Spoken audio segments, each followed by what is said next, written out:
வந்திருக்கக்கூடிய எமக்கு தொழில் ரொமான்ஸ் திரைப்படத்தை வாழ்த்துவதற்காக வந்திருக்கக்கூடிய ஊடகம் மற்றும் டிவி இப்படி ஆன்லைன் மீடியா தொடர்ந்து சந்திச்சிக்கக்கூடிய உங்களுடைய சந்தோஷங்கள் தான் இந்த படத்தினுடைய வெற்றி. அதேபோல் தொடர்ந்து சினிமாவுக்காக எந்த விழாவாக இருந்தாலும் தொடர்ந்து வந்து தன்னுடைய நேரம் காலம் அனைத்தையும் மறந்து வாழ்த்து வந்திருக்கக்கூடிய தமிழ் சினிமாவுடைய அத்தனை வழிகாட்டிகளுக்கும் வருக வருக என டி கிரியேஷன் சார்பாக வரவேற்கிறேன். அதேபோல் இந்த படத்தினுடைய குழுவில் வேலை செய்திருக்கக்கூடிய வெளியில் இருக்கக்கூடிய வர முடியாத சூழ்நிலையாக இருக்கக்கூடிய அத்தனை பேருக்கும் மிக மகிழ்ச்சியோடு வரவேற்கிறோம். இந்த படம் ஒரு சிறந்த படமாக அமைந்திருக்கிறது. ஒவ்வொரு இயக்குனருக்கும் ஒவ்வொரு தயாரிப்பாளர்களுக்கும் ஒரு சிறந்த படம் எடுக்க வேண்டும் என்பதுதான் எல்லாருடைய எண்ணங்கள். அந்த எண்ணங்களை நோக்கி தான் நம்ம எல்லாரும் நகர்ந்துக்கிட்டு இருக்கோம். அப்படி ஒரு படமாக என்னுடைய கேரியரில் இந்த படம் அமைஞ்சிருக்கு. ஒரு சிறந்த காமெடி படமாக, ஒரு லவ் படமாக இது வந்து ஜனரஞ்சகமான ஒரு படமாக இந்த படம் வந்து அமைஞ்சிருப்பது முதலில் டைரக்டருக்கு நன்றி சொல்லணும். பாலாஜி வந்து ரொம்ப கடுமையான உழைப்பாளி. அவர் வந்து இந்த படத்தை வந்து தன் தொழில் ரீதியாக மிக சிறப்பாக செய்து கொடுத்திருக்கிறார். அவருக்கு மனதார வாழ்த்து சொல்லுகிறேன். இந்த படம் வெற்றி படமாக அமைவதற்கு மிக கடுமையாக இசையால் நினைத்ததெல்லாம் நிறைவேற்றி கொடுத்திருக்கக்கூடிய தம்பி நிவாஸ் பிரசன்னா அவர்களுக்கு எப்பொழுதுமே நன்றி சொல்ல கடமைப்பட்டிருக்கிறேன். அதேபோல் கேமராமேன் திரு கணேஷ் அவர்களுக்கு இந்த படத்தை ரொம்ப கலர் பண்ணி ரொம்ப அழகாக கொடுத்துருக்காரு. அவருக்கும் நன்றி சொல்ல கடமைப்பட்டிருக்கேன். அதேபோல் இந்த குழுவில் இருக்கிற அத்தனை பேருக்கும் என்னுடைய மனமார நன்றியையும் உங்களை வருக வருக என வரவேற்கிறேன். நன்றி, வணக்கம். நிகழ்ச்சியில் அடுத்து நடிப்பதே தெரியாமல் நடிக்கும் சில நடிகர்கள் பட்டியலில் இவரும் வருவார்.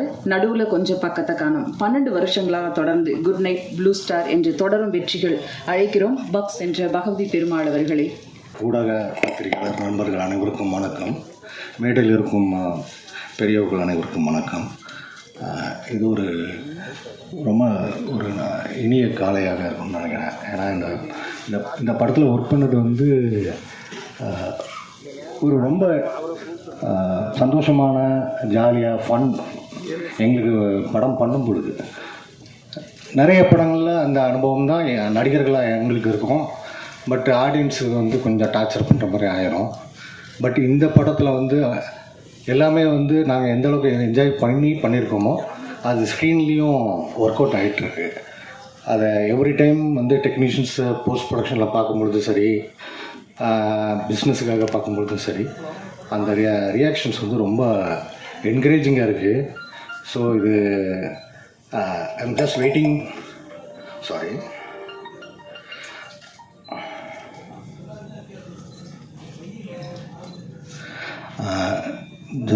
ஃபார் த டைம் அந்த ஸ்க்ரீனில் ஆடியன்ஸோட தியேட்டரில் பார்த்து அவங்க என்ஜாய் பண்ணுறத பார்க்குறதுக்கு நிறைய இருக்குது.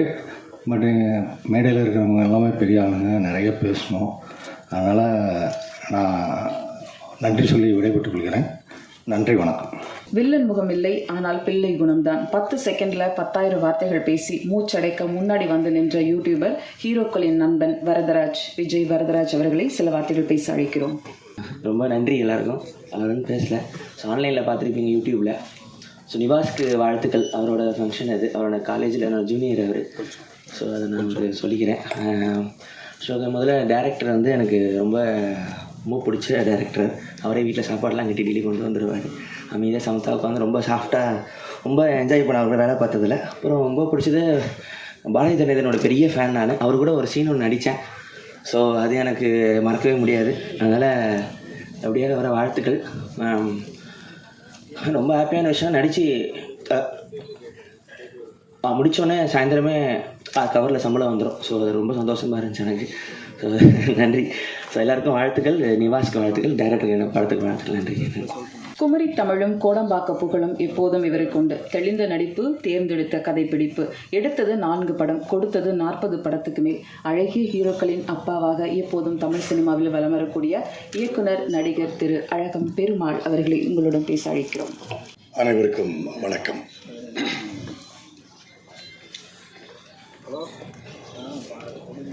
ஒரு படம் அதன் விடியலை தொடுவதற்கு அது வெள்ளித்திரையில் வெளியாவதற்கு எடுத்துக்கொள்ளும் காலம் ஏதோ ஒரு காரணங்களால் சில சமயம் தாமதமாகும் போது அதன் வலியை முழுக்க கடந்து செல்பவன் அந்த இயக்குனர் மட்டுமே. நடிகர்களாகட்டும், நடிகைகளாகட்டும், தொழில்நுட்ப கலைஞர்களாகட்டும், ஏன் தயாரிப்பாளர் கூட ஆகட்டும், வேறொரு கடந்து சென்று விடுவார்கள். ஆனால் ஒவ்வொரு மணித்துளியும் இந்த படம் எப்போ ரிலீஸ் ஆகும், நம்ம ப்ராடக்ட் எப்போ ஸ்க்ரீனுக்கு வரும், இந்த காட்சி மக்கள் எப்போ ரசிப்பாங்க, இந்த சாங் எப்படி ரீச் ஆகும்னு ஒவ்வொரு செகண்டும் அவரோட வலியை அனுபவிக்கிறது டைரக்டர். அந்த வலியை என்னுடைய முதல் படத்தில் நான் அனுபவித்திருக்கிறேன் என்ற ஒரே காரணத்தினால் எனக்கு பேசுவதற்கு முழு தகுதி இருக்கிறது.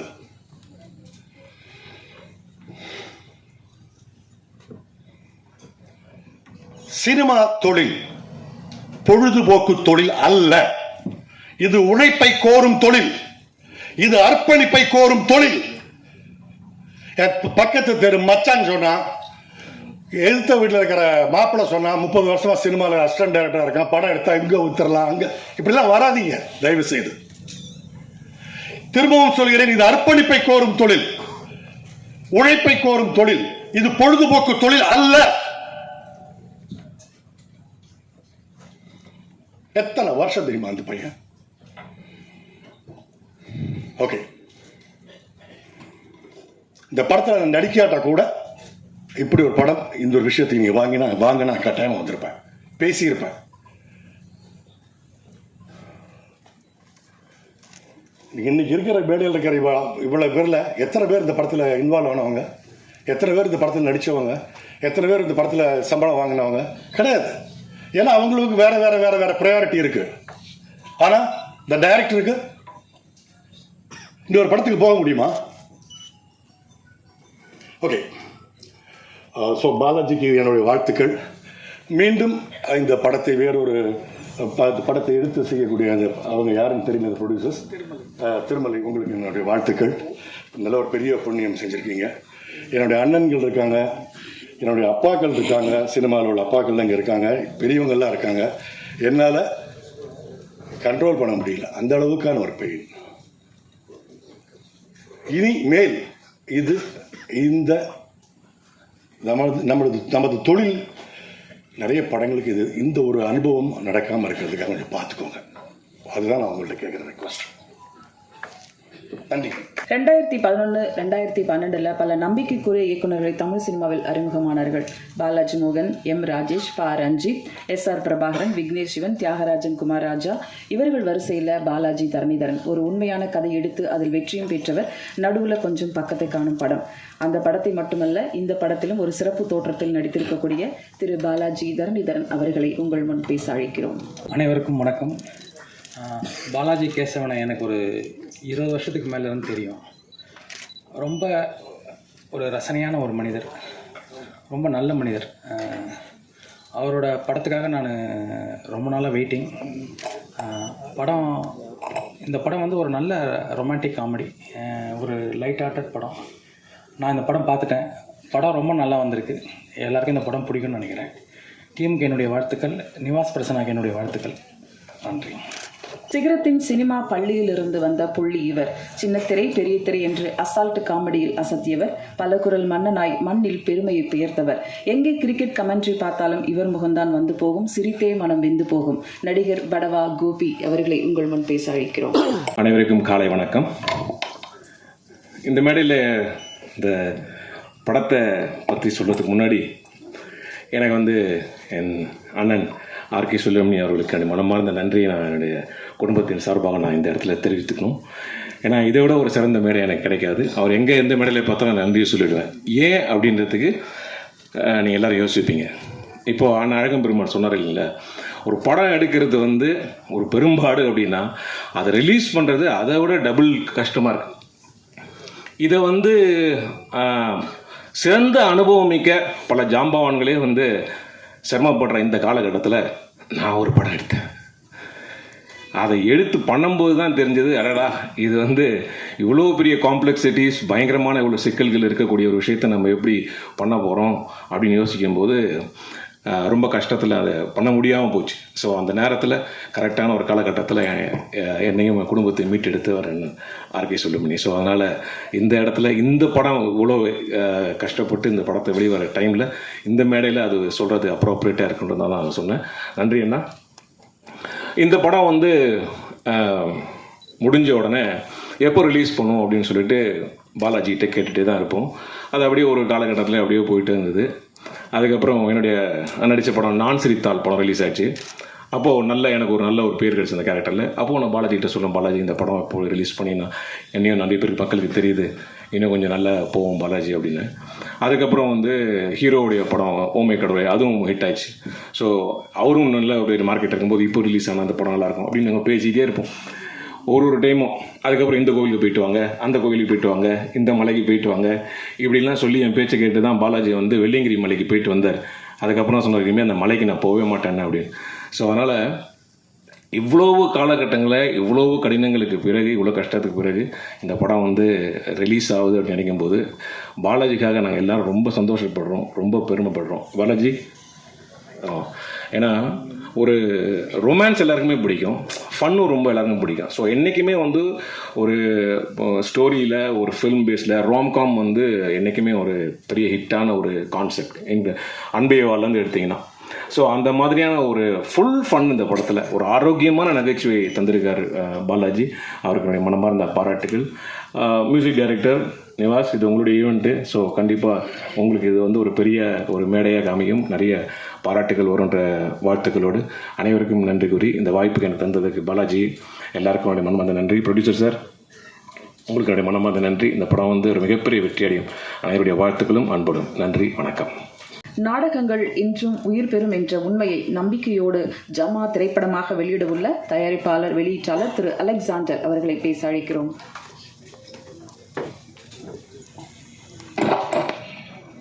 இங்கே வந்திருக்கும் அனைத்து பத்திரிகை மற்றும் ஊடக நண்பர்களுக்கு என் மனமார்ந்த வாழ்த்துக்கள். இந்த படம் ஆக்சுவலாக ஒரு பிஸ்னஸ்க்காக ஏற்கனவே திருமலை சார் நம்மக்கிட்ட காட்டினார். சொல்லப்போனால் இது ஒரு எக்ஸாட்டிக் ரோம்காம். உண்மையிலே இந்த படம் பார்த்து ரொம்ப விழுந்து சிரித்தேன். செகண்ட் ஹாஃபில் ரொம்ப ஈஸியாக சீக்கிரமாக போயிடுச்சு. எனக்கு தெரிஞ்சது இந்த படம் வெளியே வரும்போது ரொம்ப, அதாவது மக்கள்லாம் இப்போ வந்து வர படங்கள்லாம் எப்படி இருக்குது அப்படின்னா, மோஸ்ட்லி வந்துட்டு படம் பார்த்துட்டு வெளில வரும்போது 120 ரூபா 130 ரூபா வேஸ்ட்டு நினச்சி தான் வெளில வந்துட்டுருக்காங்க. எனக்கு தெரிஞ்சு இந்த படம் பார்த்துட்டு வெளில வரும்போது அந்த 140 ரூபாய்க்கான ஒரு மன நிறைவோடு வெளில வருவாங்கன்ற நம்பிக்கை எனக்கு இருக்குது இந்த படத்து மேலே. நம்ம இந்த டேரக்டர் ரொம்ப சூப்பராக பண்ணியிருக்காரு. அவரோட உழைப்பு கிடைச்ச வெற்றியாக இருக்கும்னு நினைக்கிறேன் இந்த படம். திருமலை சாருக்கு என்னோட மனமார்ந்த வாழ்த்துக்கள். இங்கே மேலே இருக்க எல்லாருக்கும் என்னோட பேர் எக்ஸாக்டாக நல்லா சொல்ல தெரியல, பட் எல்லாருக்கும் என்னோட வாழ்த்துக்கள். வாய்ப்பளித்ததுக்கு ரொம்ப நன்றி. தேங்க்யூ. உருவினில் அழகாய் உள்ளத்தில் அழகாய் வாழும் வாழ்க்கையும் ஒரு கனவுதான். சிறு படங்கள் வெளியிட இன்று பல பேருக்கு உதவியாக இருக்கும் ஃபைனான்சியர் மகேந்திர சிங் அவர்களை பேச அழைக்கிறோம். Good morning. வணக்கம் எல்லாருக்கும். I thank the whole team who has worked hard for this movie. I suppose this movie get a blockbuster and a good name. Thank you. இவருடைய படங்களும் கதைகளும் வித்தியாசமான கோணங்கள், அணுகுமுறைகள் என்றே சொல்லலாம். காமெடி கலந்த கலகலப்பு நிறைந்த படைப்பு.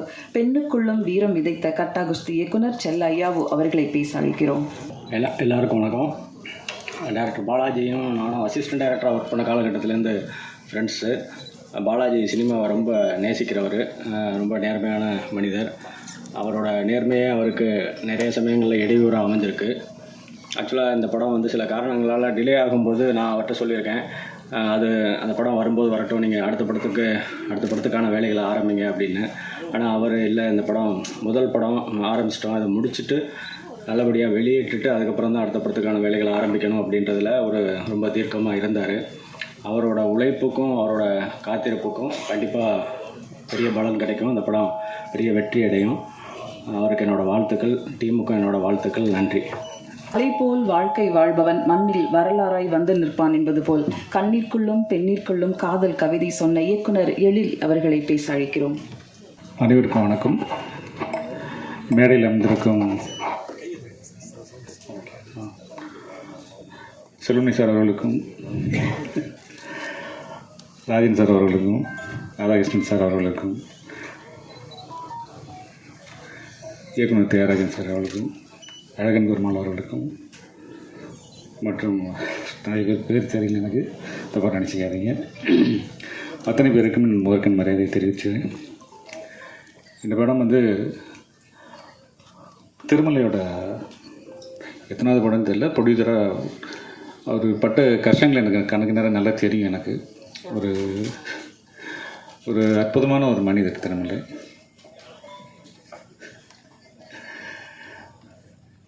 பல போராட்டங்களுக்கு அப்புறம் திருமலை வந்து இந்த படத்தை கொண்டு வந்திருக்காரு ஸ்டேஜுக்கு. ஸோ அதுக்காக வந்து அவருக்கு வந்து மிகப்பெரிய பாராட்டுகளை தெரிவிச்சுக்கலாம். இந்த டைட்டில் கூட எனக்கு தொழில் ரொமான்ஸ் வந்து திருமலை வச்சு தான் இருக்கும்னு நினைக்கிறேன். ஒரு அற்புதமான கிரியேட்டர் அவர் எங்கள் யூனியில் இருக்க வேண்டியது இப்படி ப்ரொடியூசர்ஸ் கவுன்சில் போனான்னு தெரியல. ஒரு அற்புதமான டைரக்டர் அவர். இன்னொரு சந்தோஷமான விஷயம் இந்த படத்தோட திருமலைக்காக தான் நான் வந்து எனக்கு தெரியாது. ஆக்சுவலாக பாலாஜி படம் அப்படிங்கிறது எனக்கு தெரியாது. பாலாஜி என்கிட்ட ஒர்க் பண்ணியிருக்காரு. ஒரு அற்புதமான ஒரு அசிஸ்டன்ட் டைரக்டர். இப்போ நல்ல படம் பண்ணியிருக்கிறாரு. இந்த படம் மிகப்பெரிய வெற்றி அடையணும். பாலாஜிக்காகவும் திருமலைக்காகவும் இந்த படம் மிகப்பெரிய வெற்றி அடையணும்னு இறைவனை வேண்டுகிறேன். நன்றி. நாளைய வாழ்க்கை வாழ்ந்திட இன்றைய வாழ்க்கை சரியாக வாழ வேண்டும் என்பதில் அர்த்தத்தோடு விளங்குபவர், அடுத்தவருக்கும் புரிய வைப்பவர் தயாரிப்பாளர் திரு அழகன் தமிழ்மணி அவர்களை உங்கள் முன் பேச அழைக்கிறோம். பெரும் மதிப்புக்குரிய பேரன்புடைய என் சகோதர சகோதரிகளே, இந்த மேடையிலே வீட்டிற்கும் திரைப்பட ஜாம்பவான்களே, என்னுடைய ஊடக நண்பர்களே, பத்திரிகையாளர்களே, உங்களுக்கு என் முதற்கண் வணக்கத்தை தெரிவித்துக் கொள்கின்றேன். இந்த படத்தினுடைய டைட்டில் எமக்கு தொழில் ரொமான்ஸ். எனக்கு அந்த வயசெல்லாம் கடந்து போச்சு. 75 வயசை கடந்து விட்டதால் தம்பி திருமலைக்கு மட்டும்தான் அது உரியது. அவன் எப்பொழுதுமே ரொமான்ஸாக தான் இருப்பாப்புல. கடுமையான உழைப்பாளி. அந்த உழைப்பை இந்த படத்தில் கொடுத்துருக்கின்றாங்க. ஆகையால் இந்த படம் மாபெரும் வெற்றி அடையும். அதே மாதிரி இந்த படத்தை உருவாக்குவதற்கு அதை வந்து இந்த படம் மட்டும் இல்லை, சின்ன திரைப்படம், அதை வந்து சிறிய பட்ஜெட்டில் செய்யக்கூடிய தயாரிப்பாளர்களுக்கு, பெரிய பட்ஜெட்டில் பண்ணுற படங்களுக்கு மிகப்பெரிய ஃபைனான்சியர்ஸ் எல்லாம் இருக்காங்க.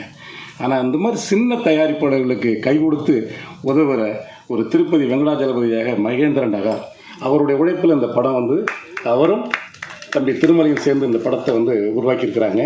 அதனால் முதல்ல வந்து இந்த சிறுபட தயாரிப்பாளர்களுக்கு உதவி பண்ணுற இந்த மகேந்திர நகருக்கு இந்த சபையின் வாயிலாக என்னுடைய நன்றியும், மேலும் மேலும் சிறிய தயாரிப்பாளர்களை ஊக்குவிக்க வேண்டும் என்று சொல்லிட்டேன்.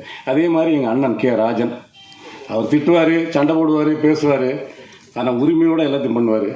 எங்களை மாதிரி சின்ன தயாரிப்பாளர்கள் போய் நிற்கும் பொழுது, போடா போய் செய்டா நான் இருக்கிறேன்டான்னு சொல்லக்கூடிய ஒரே ஒரு எங்களுக்கு காவல் தெய்வம் எங்கள் அண்ணன் கே ராஜன். ஆகையால் வந்து இந்த மாதிரி தயாரிப்பாளர்களுக்கு மத்தியில் நான் வந்து தம்பி திருமலைக்காக வேண்டி இங்கே பேச வந்தால் கூட இதனுடைய படத்தினுடைய இயக்குனர் தம்பி ரொம்ப சின்ன வயசு இப்போ தான் பார்த்தேன். நான் ரொம்ப சந்தோஷமாக இருந்துச்சு. ஏன்னா படம் பார்க்கும்போதே தெரியுது அதனுடைய அந்த ஃபேக்ட் எப்படி படம் பண்ணியிருப்பார் அப்படின்னு சொல்லி. அதுவும் ஒரு காமெடி படம்னு சொல்லி சொன்னாங்க. அதனால் முழு படத்தையும் எங்களுக்கு பார்க்குறதுக்குரிய வாய்ப்பு வெகு விரைவில் கிடைக்கும் என்று நினைக்கிறேன்.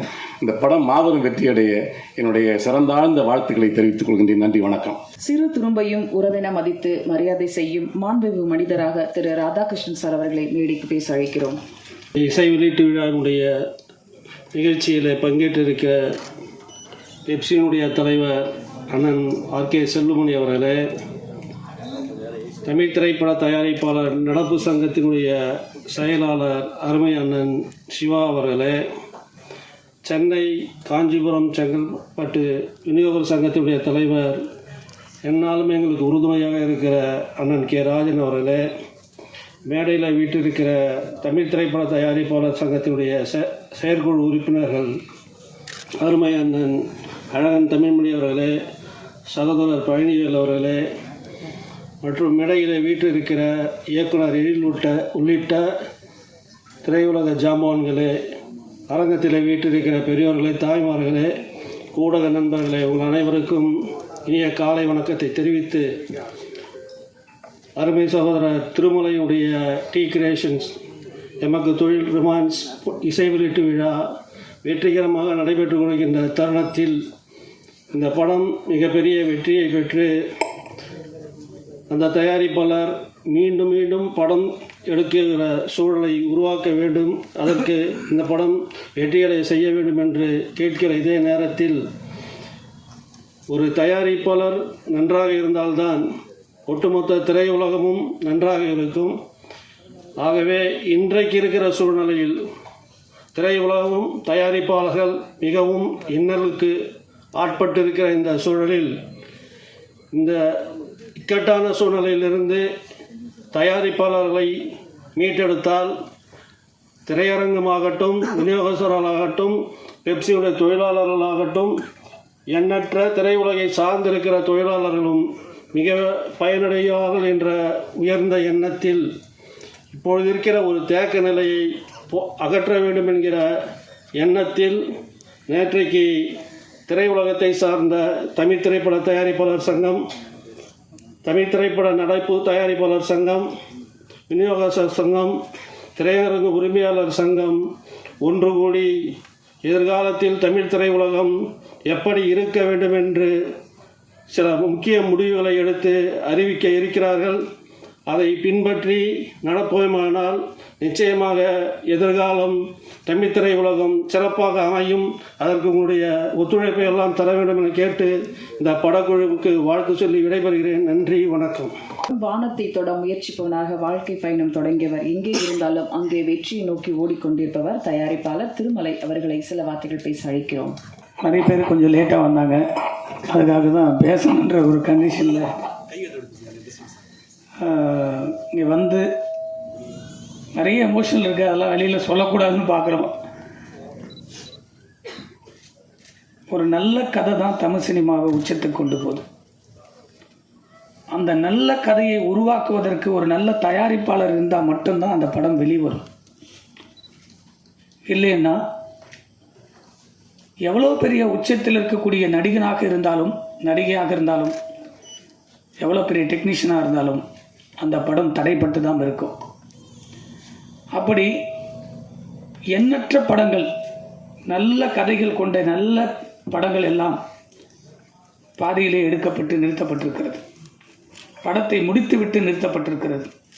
வெளியீடு செய்வதற்கு தவித்து கொண்டிருக்கிற இந்த இக்கட்டான சூழ்நிலையில் பல படங்களை பார்த்து கொண்டு விடுபட்ட கதைகள் எல்லாம் யோசித்து தினந்தோறும் சினிமாதான் என்று வாழ்க்கையை அர்ப்பணித்த பிறகு நாமளும் வெற்றி வரிசையில் வர வேண்டும் என்பதுதான் ஒரே எண்ணமாக, ஒரே குறிக்கோளாக, ஒன்று உச்சத்தை தொடரக்கூடிய ஒரு இயக்குனராக, இல்லை என்றால் ஒரு உச்சத்தை தொடரக்கூடிய ஒரு தயாரிப்பாளராக வர வேண்டும் என்பதுதான் என்னுடைய கனவு. வேறு எதுவுமே என்னுடைய நோக்கங்கள் இல்லை. நான் தயாரிப்பாளராக ஆவேன் என்பது ஒரு நாளும் நான் நினைத்து கூட பார்க்காத ஒரு தொழில். ஏனென்று சொன்னால், மறைந்த என்னுடைய குருநாதர் திரு கே சுபாஷ் அவர்கள் ஒரு அப்பாவாக, ஒரு அண்ணனாக, ஒரு நண்பனாக அவரிடத்திலே நான் பணியாற்றியிருக்கிறேன். தொடர்ந்து 7 ஆண்டுகள் 45 உதவி இயக்குநர்கள் அவரிடத்திலும் இருந்தும் வெளியே சென்ற பிரபவம்.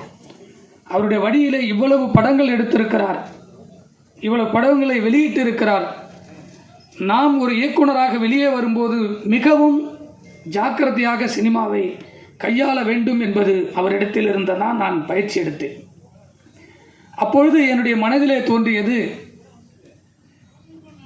ஒரு இயக்குனராக அவர் அலுவலகத்திலே வந்து செல்லாத எந்த ஒரு சினிமா கலைஞனும் இல்லை. இன்று இருக்கக்கூடிய முதலமைச்சர் உட்பட அவருடைய அலுவலகத்திலே நான் பார்த்திருக்கிறேன். அவர் சந்திக்காத மனிதர்களே இல்லை. அவர் கடைசி காலகட்டத்தில் என் மனதில் ஒரு ஆழமான பதிவு வந்தது. இயக்குனராக மட்டுமே நான் வழி நடத்த வேண்டும் என்று எனக்குள்ளே ஒரு கேள்வியை எழுப்பிய பிறகு அவருடைய கஷ்டங்களை நேரடியாக பார்த்து பார்த்து இயக்குனராக மட்டும் இருந்தால் நாம் சந்தோஷமாக மட்டுமல்ல நிம்மதியாக போய் தூங்கலாம் என்று நினைத்தேன். காரணம், 20 படங்களை தயாரித்த பிறகுதான் அவருடைய கஷ்டங்களை நான் உணர்ந்தேன். ஆனால் அந்த கஷ்டங்களை எல்லாம் அவரிடத்தில் நான் கேட்கும்போது சொல்லுவார், நாம் நேசித்து வந்த தொழில், நாம் எதையும் கொண்டு வரவில்லை. ஒரு இரவில் ஒரு வெற்றி வந்தால் எல்லாம் சரியாயிடு விடும்டா, நீ கவலைப்படாத, எனக்கு தெரியும் அப்படின்னுவார். சார், நீங்கள் ஒரு பெரிய ஜாம்பவான். உங்களுடைய படைப்பு சத்திரியன் என்கின்ற மாபெரும் ஆக்ஷன் படத்தை பார்த்து உங்களிடத்திலெல்லாம் வேலை செய்ய வேண்டும், உங்களெல்லாம் சந்திப்பேனான் என்று பல நாட்கள் சென்னையிலே நான் சுற்றிய காலங்கள் உண்டு. தயாரிப்பு வேணாம் சார், ஒன்லி டைரக்ஷன் பண்ணுவோம் சார் அப்படின்னு சொல்லும்போது கடைசி உதவி இயக்குனராக அவரிடத்தில் நான் பணி செய்தேன். அதுதான் எனக்கு முதல் இடத்தில் கொண்டு போய் சேர்த்தது. 45-60 உதவி இயக்குனர்கள் அவரிடத்தில் இருந்து கடந்து பிறந்தது நான் கடைசியாக சேர்ந்தவன். தொழிலை நேசித்து கொண்டே இருந்தால் அந்த தொழில் உன்னை கொண்டு போய் சேர்க்கும் என்று அவர்தான் எனக்கு அறிவுரை சொன்னார். ஆனால் அவருடைய அந்த தொழில் பக்தியை பார்த்து பார்த்து தயாரிப்பு வேண்டாம் என்று நான் நிலையாக இருந்தேன். அவர் காம்ப்ரமைஸில் தான் சொல்கிறாரு, கடுமையான நெருக்கடி ஒரு தயாரிப்பாளர்கிட்ட தான் இருக்கு. தயாரிப்பாளர் போடுகிற பணங்கள் அவருக்கான நிலையான ஒரு இடத்தை கொடுக்கவில்லை என்று அன்று நான் உணர்ந்தேன். ஆனால் அந்த காலகட்டத்தில் மதிப்பு மரியாதை எல்லாம் ஒரு தயாரிப்பாளர்களுக்கு மட்டும்தான் இருந்தது. ஆனால் இப்போ 10 ஆண்டுகளுக்கு மேலாக தயாரிப்பாளர்களுக்கு மதிப்பு எதுவுமே இல்லை, மற்றவர்களுக்கு அனைவருக்குமே மதிப்பு இருக்கிறதை நான் உணர்ந்தேன். ஒவ்வொரு நாளும் உணர்ந்தேன். தயாரிப்பாளர் கடவுளால் நான் ஆக்கப்பட்டேன். எனக்கு அந்த நினைப்பே வந்ததில்லை. ஒரு இயக்குனராக மட்டும் இருந்திருந்தால் இன்று என்னிடத்தில் ஒரு 20-25 கோடிகள் சொத்து இருந்திருக்கும். ஆனால் ஒரு தயாரிப்பாளராக தன்னைத்தானே தியாகம் பண்ணி தினந்தோறும் சம்பாதிக்கிறேன். சினிமாவில் எவ்வளோ வழிகள் இருக்குது. இன்றைக்கி 10,000 வந்தால் கூட நான் கதைக்காகவும் உணவுக்காகவும் என் தொழிலுக்காகவும் நான் முதலீடு செஞ்சிட்ருக்கேன். இது எதுவும் போய் சாப்பிடணும்னு அவசியமே இல்லை எனக்கு. ஆனால் இதையெல்லாம் கடந்து சினிமா என்கின்ற ஒரு புனிதமான தொழில் தயாரிப்பாளர்கள் இல்லை என்று சொன்னால் இல்லை என்பதனை நான் திடமாக தயாரிப்பாளர் ஆன பிறகு உணர்ந்தேன். இதையெல்லாம் சொல்லுவதற்கு ஏன் என்று சொன்னால், இந்த படம் நான் பல காலகட்டங்களை கடந்த பிறகு 20-21 ஆண்டுகளை கடந்து பல படங்களை நான் பார்க்கிற போது, இருக்கிற பிரச்சனைகளை சந்திக்கிற போது, நான் எதிர்பார்க்காத இயக்குனர் சங்கத்தில் என்னை இணைத்து கொண்டவர் என் குருநாதர் வழியிலே. நான் குருநாதராக வேலை செய்யவில்லை என்று சொன்னாலும் அப்பாவாக, அண்ணனாக, நண்பனாக எப்பொழுதுமே என் மனதில் இருக்கக்கூடியவர் என் சுபாஷ் சாருக்கு பிறகு டைரக்டர் விக்ரம் சார் அவர்கள். ஏனென்று சொன்னால், எந்த வழியில் வருகிறோமோ அந்த வழியை தான் நம்மளுக்கு உயர்ந்த இடத்தில் கொண்டு போய் சேர்க்கும் என்று சொல்வார்கள். நான் அவரிடத்தில் ஒரு வாரத்தில் பேசவில்லை, சந்திக்கவில்லை என்று சொன்னால் என் மனம் சோகமாகும். நேற்று இரவு தொலைபேசியில் சொல்லி, இந்த படம் மாபெரும் வெற்றியாக அமையும், உன்னுடைய எல்லா இடத்திலும் நான் இருப்பேன், என்னால் இப்போ வர இயலவில்லை, எனக்கு உடல்நிலை சரியில்லை என்று திரு விக்ரம் சார் சொல்லுகிற போது எனக்கு நேற்றிரவு மனது வலித்தது. எவ்வளவு பெரிய இயக்குனர், அவருடைய வாழ்த்தெல்லாம் கிடைக்க வேண்டும் என்று மட்டும்தான் நான் அவரிடத்தில் இன்று வரை ஒரு குருவாக, அண்ணனாக, நண்பனாகவும் அவரிடத்தில் சென்று கொண்டிருக்கிறேன். ஆனால் இதையெல்லாம் ஏன் சொல்கிறேன் என்று சொன்னால், ஒரு சினிமா வெளிவருவதற்கான தடைகள் எவ்வளவோ இருக்கிறது. இந்த 20-21 ஆண்டுகளை கடந்த பிறகு நிறைய படங்களை பார்க்க ஆரம்பித்தேன். இயக்குனர் சங்கத்தில் 10 ஆண்டுகளுக்கு மேல் அப்படியே பதவியில் அப்படியே செல்ல செல்ல செல்ல என்னுடைய அனுபவத்தை கற்றுக்கொண்டேன். அந்த அனுபவம் எப்படி வந்தது என்று சொன்னால், நான் சினிமாவை நேசித்து என்னுடைய கிராமத்திலிருந்து நான் வந்தது அண்ணன் செல்மோனி அவர்களை சந்திக்க வேண்டும் என்பதுதான் எனக்கு கனவாக வந்தேன். 93 அவரை சந்திப்பதற்காக நான் வந்தேன். சந்திக்க முடியவில்லை. திரும்ப +2 முடிச்சுட்டு அவரை சந்திக்க வேண்டும் என்று ஆவலோடு அவரை தொடர்பு கொள்வதற்கு எனக்கு வழி தெரியவில்லை. ஆனால் அவரிடத்தில் இருந்த கேமராமேன் அவர் வீட்டுக்கே நேரடியாக சந்தித்து, உங்கள் ஊர் பக்கத்தில் நான் இருக்கேன், அண்ணனை சந்திக்க வேண்டும் என்று கேட்டேன். அவரும் இந்தியில் பிஸியாக இருந்ததனால் 3 ஆண்டுகள் தொடர்பிலே நான் செல்ல முடியவில்லை. இதையெல்லாம் ஏன் சொல்லுகிறேன் என்று சொன்னால், அப்படிப்பட்ட மாபெரும் வெற்றிகளை கொடுத்த அண்ணன் செல்வமணியன் அவர்களை சந்திப்பதற்கும் அவரோடு இணைந்து நான் வேலை செய்வதற்கும் அவரோடு பயணிப்பதற்கும் இந்த இயக்குனர் என்கின்ற அவதாரம், இயக்குனர் சங்கம் என்ற அவதாரம் தான் இந்த சினிமாவை நேசித்ததினால் எனக்கு வழியை ஏற்படுத்தி கொடுத்தது. எந்த தொழிலை நாம் உண்மையாகவும் நேர்மையாகவும் நேசிக்கிறோமோ அந்த தொழில் ஒரு நாள் நம்மளை உச்சியில் கொண்டு போய் சேர்க்கும் என்பது என்னுடைய எண்ணம். அதன் பிறகு இந்த 4 ஆண்டுகளில் கொரோனா காலகட்டத்தில் சந்திக்காத பிரச்சனைகளை எல்லாம் இந்த கொரோனாவில் நான் சந்தித்தேன். அந்த சந்திப்பை ஒரு ஆரோக்கியமான சினிமாவுக்காக தியாகம் செய்தேன். அப்படி தியாகம் செய்கிற காலகட்டத்தில் தான் இந்த படத்தை ஒரே ஷெட்டில் முடித்திருக்கக்கூடிய என்னுடைய நண்பர் சுதாகர் அவர்கள் இந்த படத்தை என்னிடத்தில் வந்து சொன்னார். ஆனால் நான் ஒரு படத்தை முடிச்சுட்டு இருக்கேன், எனக்கு வழி தெரியல, இன்னும் 1 கோடி இருந்தால் முடிக்க முடியும். அந்த ஹீரோ, அப்கமிங்கில் இருக்கிற ஹீரோ, எந்த ப்ராப்ளமே வராது, உனக்கு நான் எல்லாம் உதவி செய்கிறேன்னு சொல்லி அந்த படத்துக்காக இறங்கி முதன் முறையாக படத்தை பார்த்து எனக்கு இந்த படத்தில் ஏதோ ஒரு விஷயங்கள் இருக்குது என்று ஆழமாக பதிவு செய்து 5 தயாரிப்பாளர்களுக்கு இதை நான் ஆவணம் செய்தேன். அந்த 5 தயாரிப்பாளர்களும் கரண்ட்டில் இருக்கிறவங்க. இந்த படம் வரும், கம்மியான பட்ஜெட்டு, நீங்கள் எடுத்து பண்ணுங்க, என்கிட்ட பணம் இல்லைன்னு ஓப்பனாகவே இன்னொருத்தரை உயர்த்த வேண்டும் என்பதற்காக அவரிடத்தில் நானே கொண்டு போய் சேர்க்க வேண்டும் என்று சொன்னேன். யாரும் முன் வரவில்லை.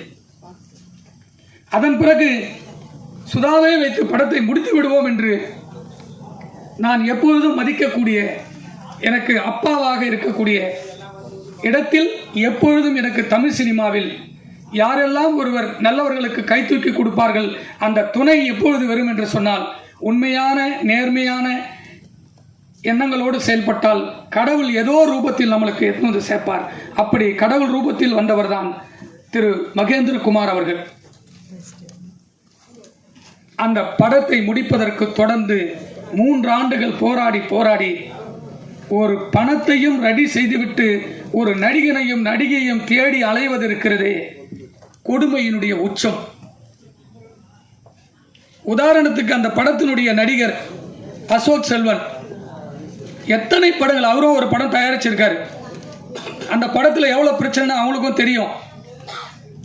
அப்படிப்பட்டவரை முதலில் சந்திக்க வேண்டும் என்று நேரடியாக சந்தித்து எவ்வளவு பேலன்ஸ் இருக்கோ அப்படியே எடுத்து போய் கையில் கொடுத்துட்டு டேட்டு கேட்டு வந்தேன். 4 வருஷம் முடிச்ச படத்தை பணத்தை கொடுத்துட்டு நிறுத்தின பிற்பாடு 7 மாசம் டேட்டுக்காக வெயிட் பண்ணேன்.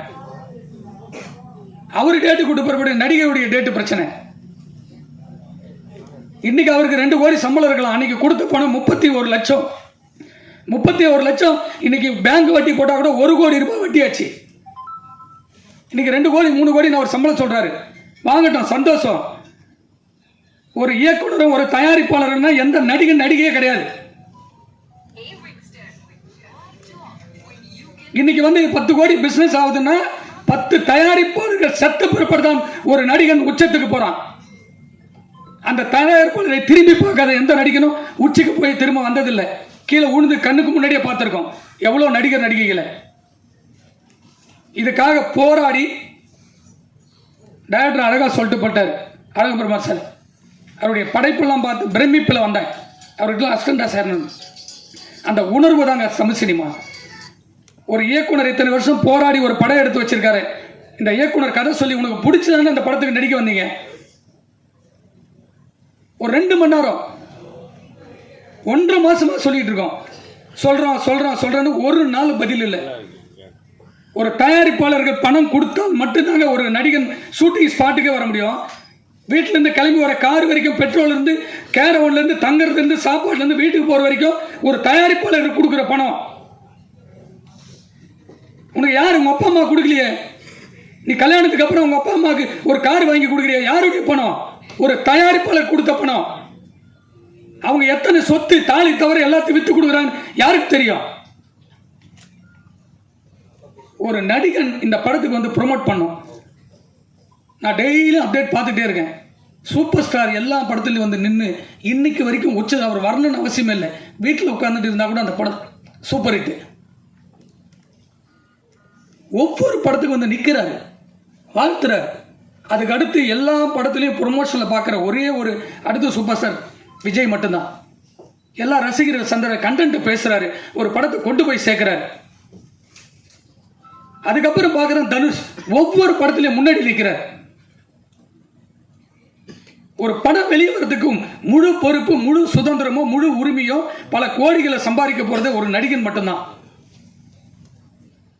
இது இந்த படத்துக்காக பேசலங்க. எனக்கு நிறைய ஹீரோக்கள் இருக்காங்க, டெய்லி உட்காந்து சாப்பிட்டுக்கிட்டு இருக்கேன். அவங்களும் எல்லாம் இறங்கி இந்த படம் வெளியே வரணும்னு போராடுறாங்க. லாஸ்ட்ல ஒரு படம் பார்த்தங்க, வாஸ்கோட காமான்னு ஒரு படம். அவர் ஒரு 6 வருஷமா ஒரு படத்தை வரணும்னு ஒவ்வொரு நாளும் பேசுறாரு. இன்னைக்கு கூட போய் இந்த ஃபங்க்ஷனுக்கு வருது, ஒரு ப்ரொமோஷன் சாங் விடுறதுக்காக ஓடுறாப்புல ஒரு ஹீரோ. ஒரு இயக்குனருக்கு பெரிய பக்கபலமே ஒரு நடிகர்கள். இவங்கெல்லாம் இருந்தால் தான் ஒரு தயாரிப்பாளர்களுக்கு ஒரு பெரிய உத்வேகம் வரும். இதெல்லாம் ஏன் சொல்றேன்னா, ஒரு படம் வெற்றி படம் அமைந்த புறப்படும். இந்த வெற்றியை கொண்டாட போறது இந்த படத்துக்கு அப்புறம் எனக்கு 2 கோடி சம்பளம் கொடுன்னு கேட்கிறாப்புலன்னா இந்த வெற்றி படத்தினால தான். இந்த வெற்றி படத்தை இயக்கி இருக்கக்கூடிய பாலாஜி வந்து நல்ல படம் எடுக்கலையானா உனக்கு எப்படி 2 கோடி வரும்?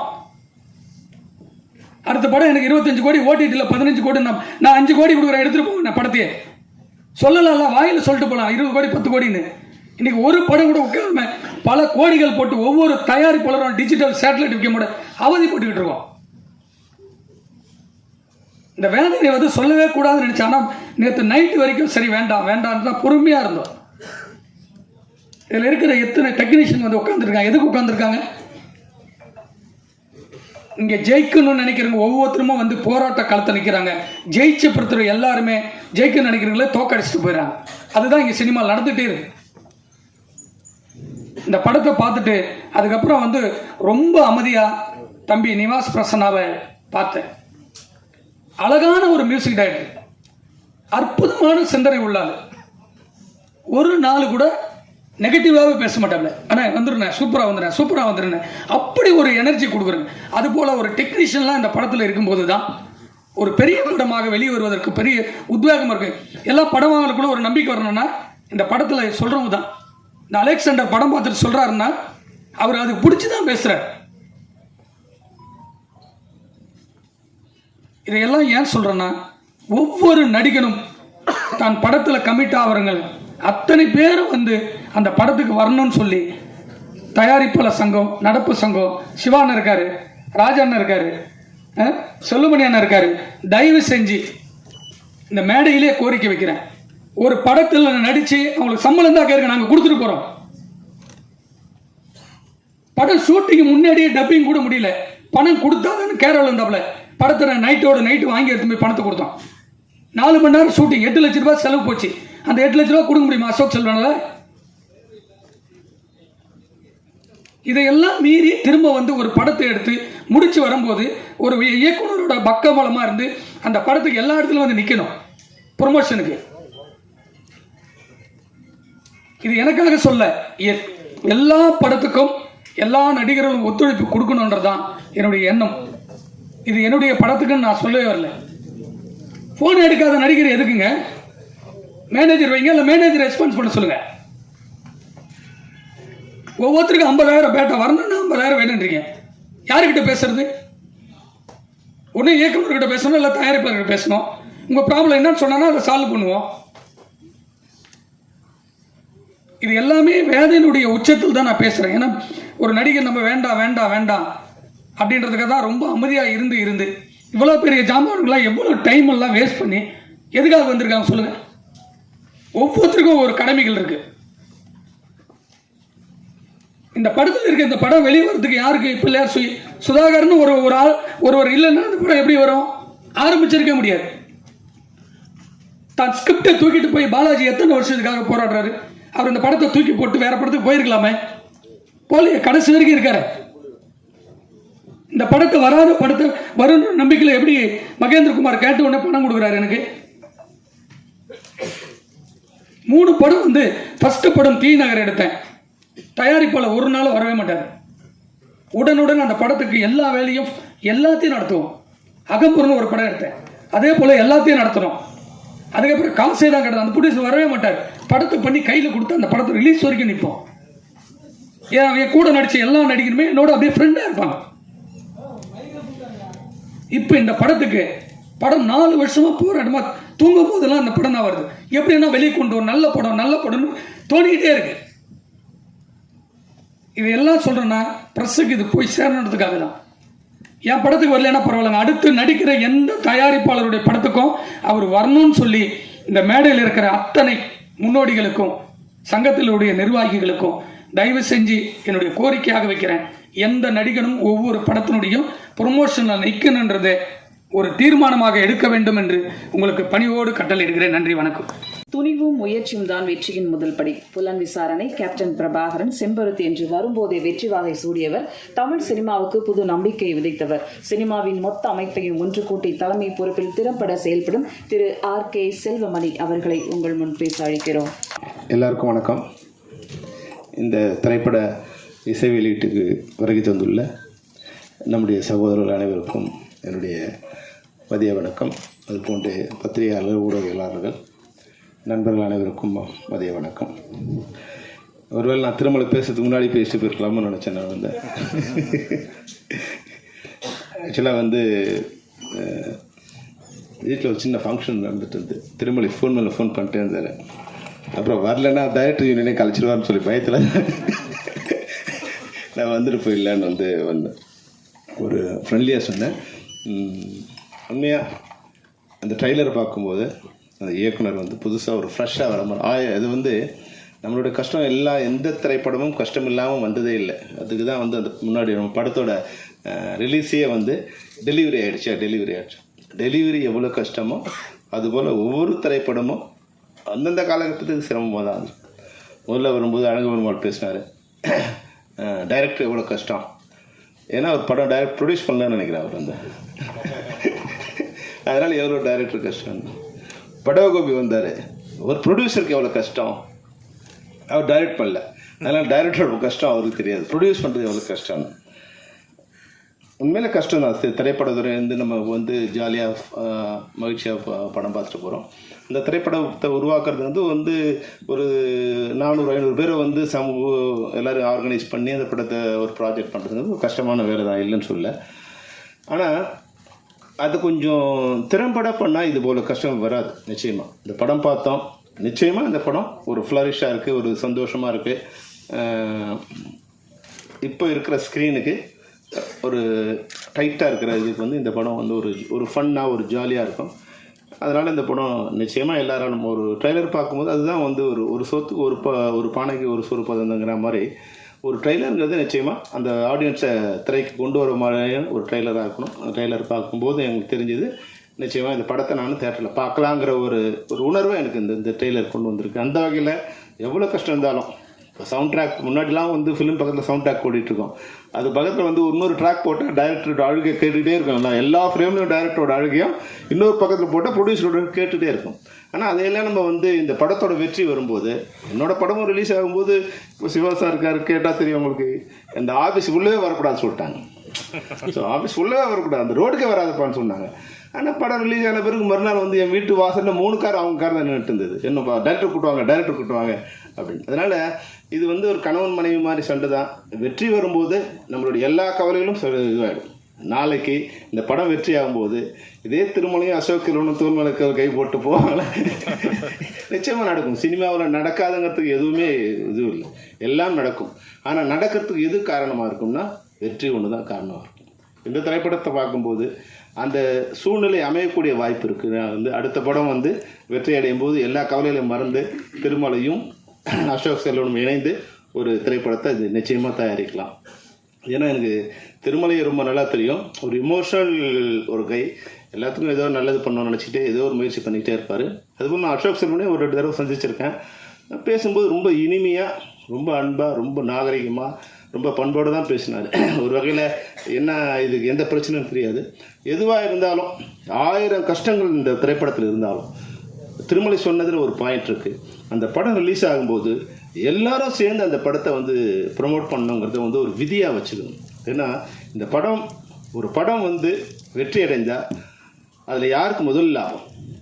யாருக்கு முதல் லாபம்னா அதில் நடித்த நடிகர் நடிகை 2 பேருக்கும் அவங்க தான் 80% ஆஃப் லாபத்தை எடுத்துகிட்டு போயிருப்பாங்க. லாபங்கிறது வந்து நான் மானிட்டரி வைஸாக சொல்ல, அது வந்து ஃபேம் வைஸாக அதன் மூலம் அடுத்த படத்தில் கிடைக்க போகிற லாபம் வைஸாக 80% அவங்க எடுத்துகிட்டு போகிறாங்க.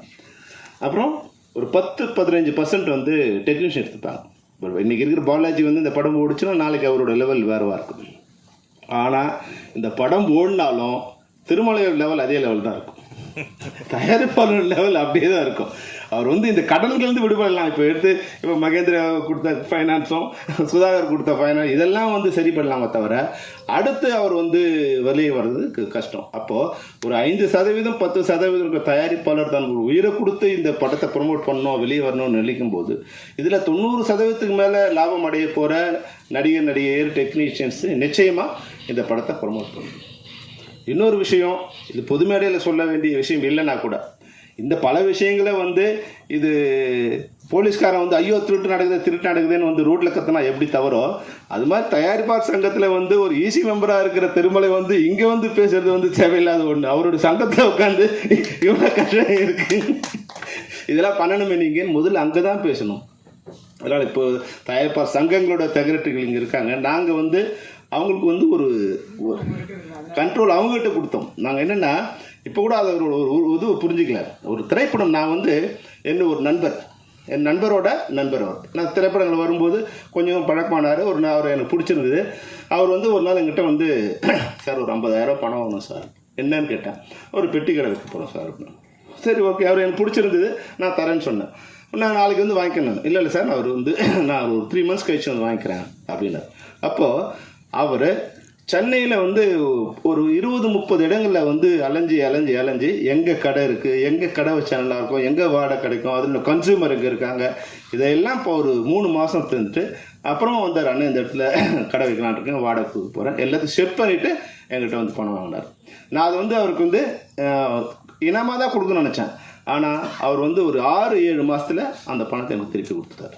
அப்போது 50,000 ரூபாய் முதலீடு வச்சு எடுக்க போகிற ஒரு பெட்டி கடை வைக்க போகிற ஒரு நபர் ஒரு 3 மாதம் பிளான் பண்ணி எப்படி வச்சா பண்ணணும்னு பிளான் பண்ணி அது 6 மாதத்தில் மொத்த அசலையும் கடனையும் கொண்டு வந்து திருப்பி கொடுக்க முடியுது.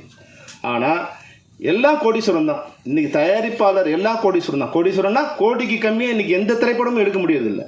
அப்போ பல கோடிகளை போட்டு படம் எடுக்கிற ஒரு தயாரிப்பாளர் எந்த அளவுக்கு திட்டமிடுதல் வேண்டும்?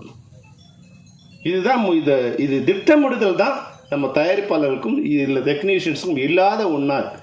டெக்னீஷியன்ஸுக்கு இல்லைன்னா ஒன்றும் ஆக போகிறதில்ல, அவங்க வந்து வெயிட் பண்ண போகிறாங்க.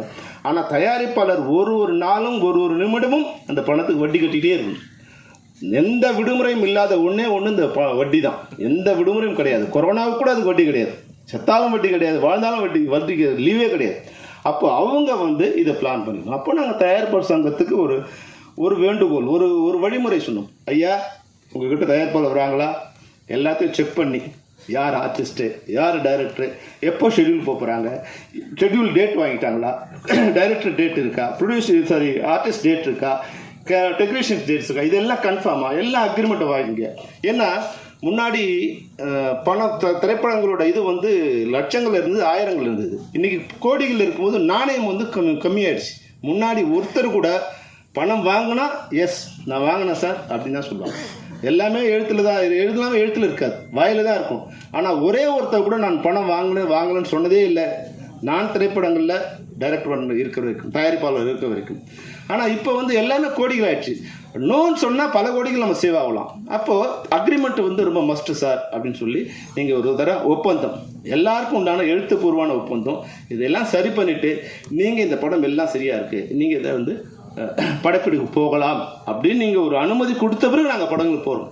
ஏன்னா நாங்கள் ஒரு கண்ட்ரோலை வச்சுருக்கோம்.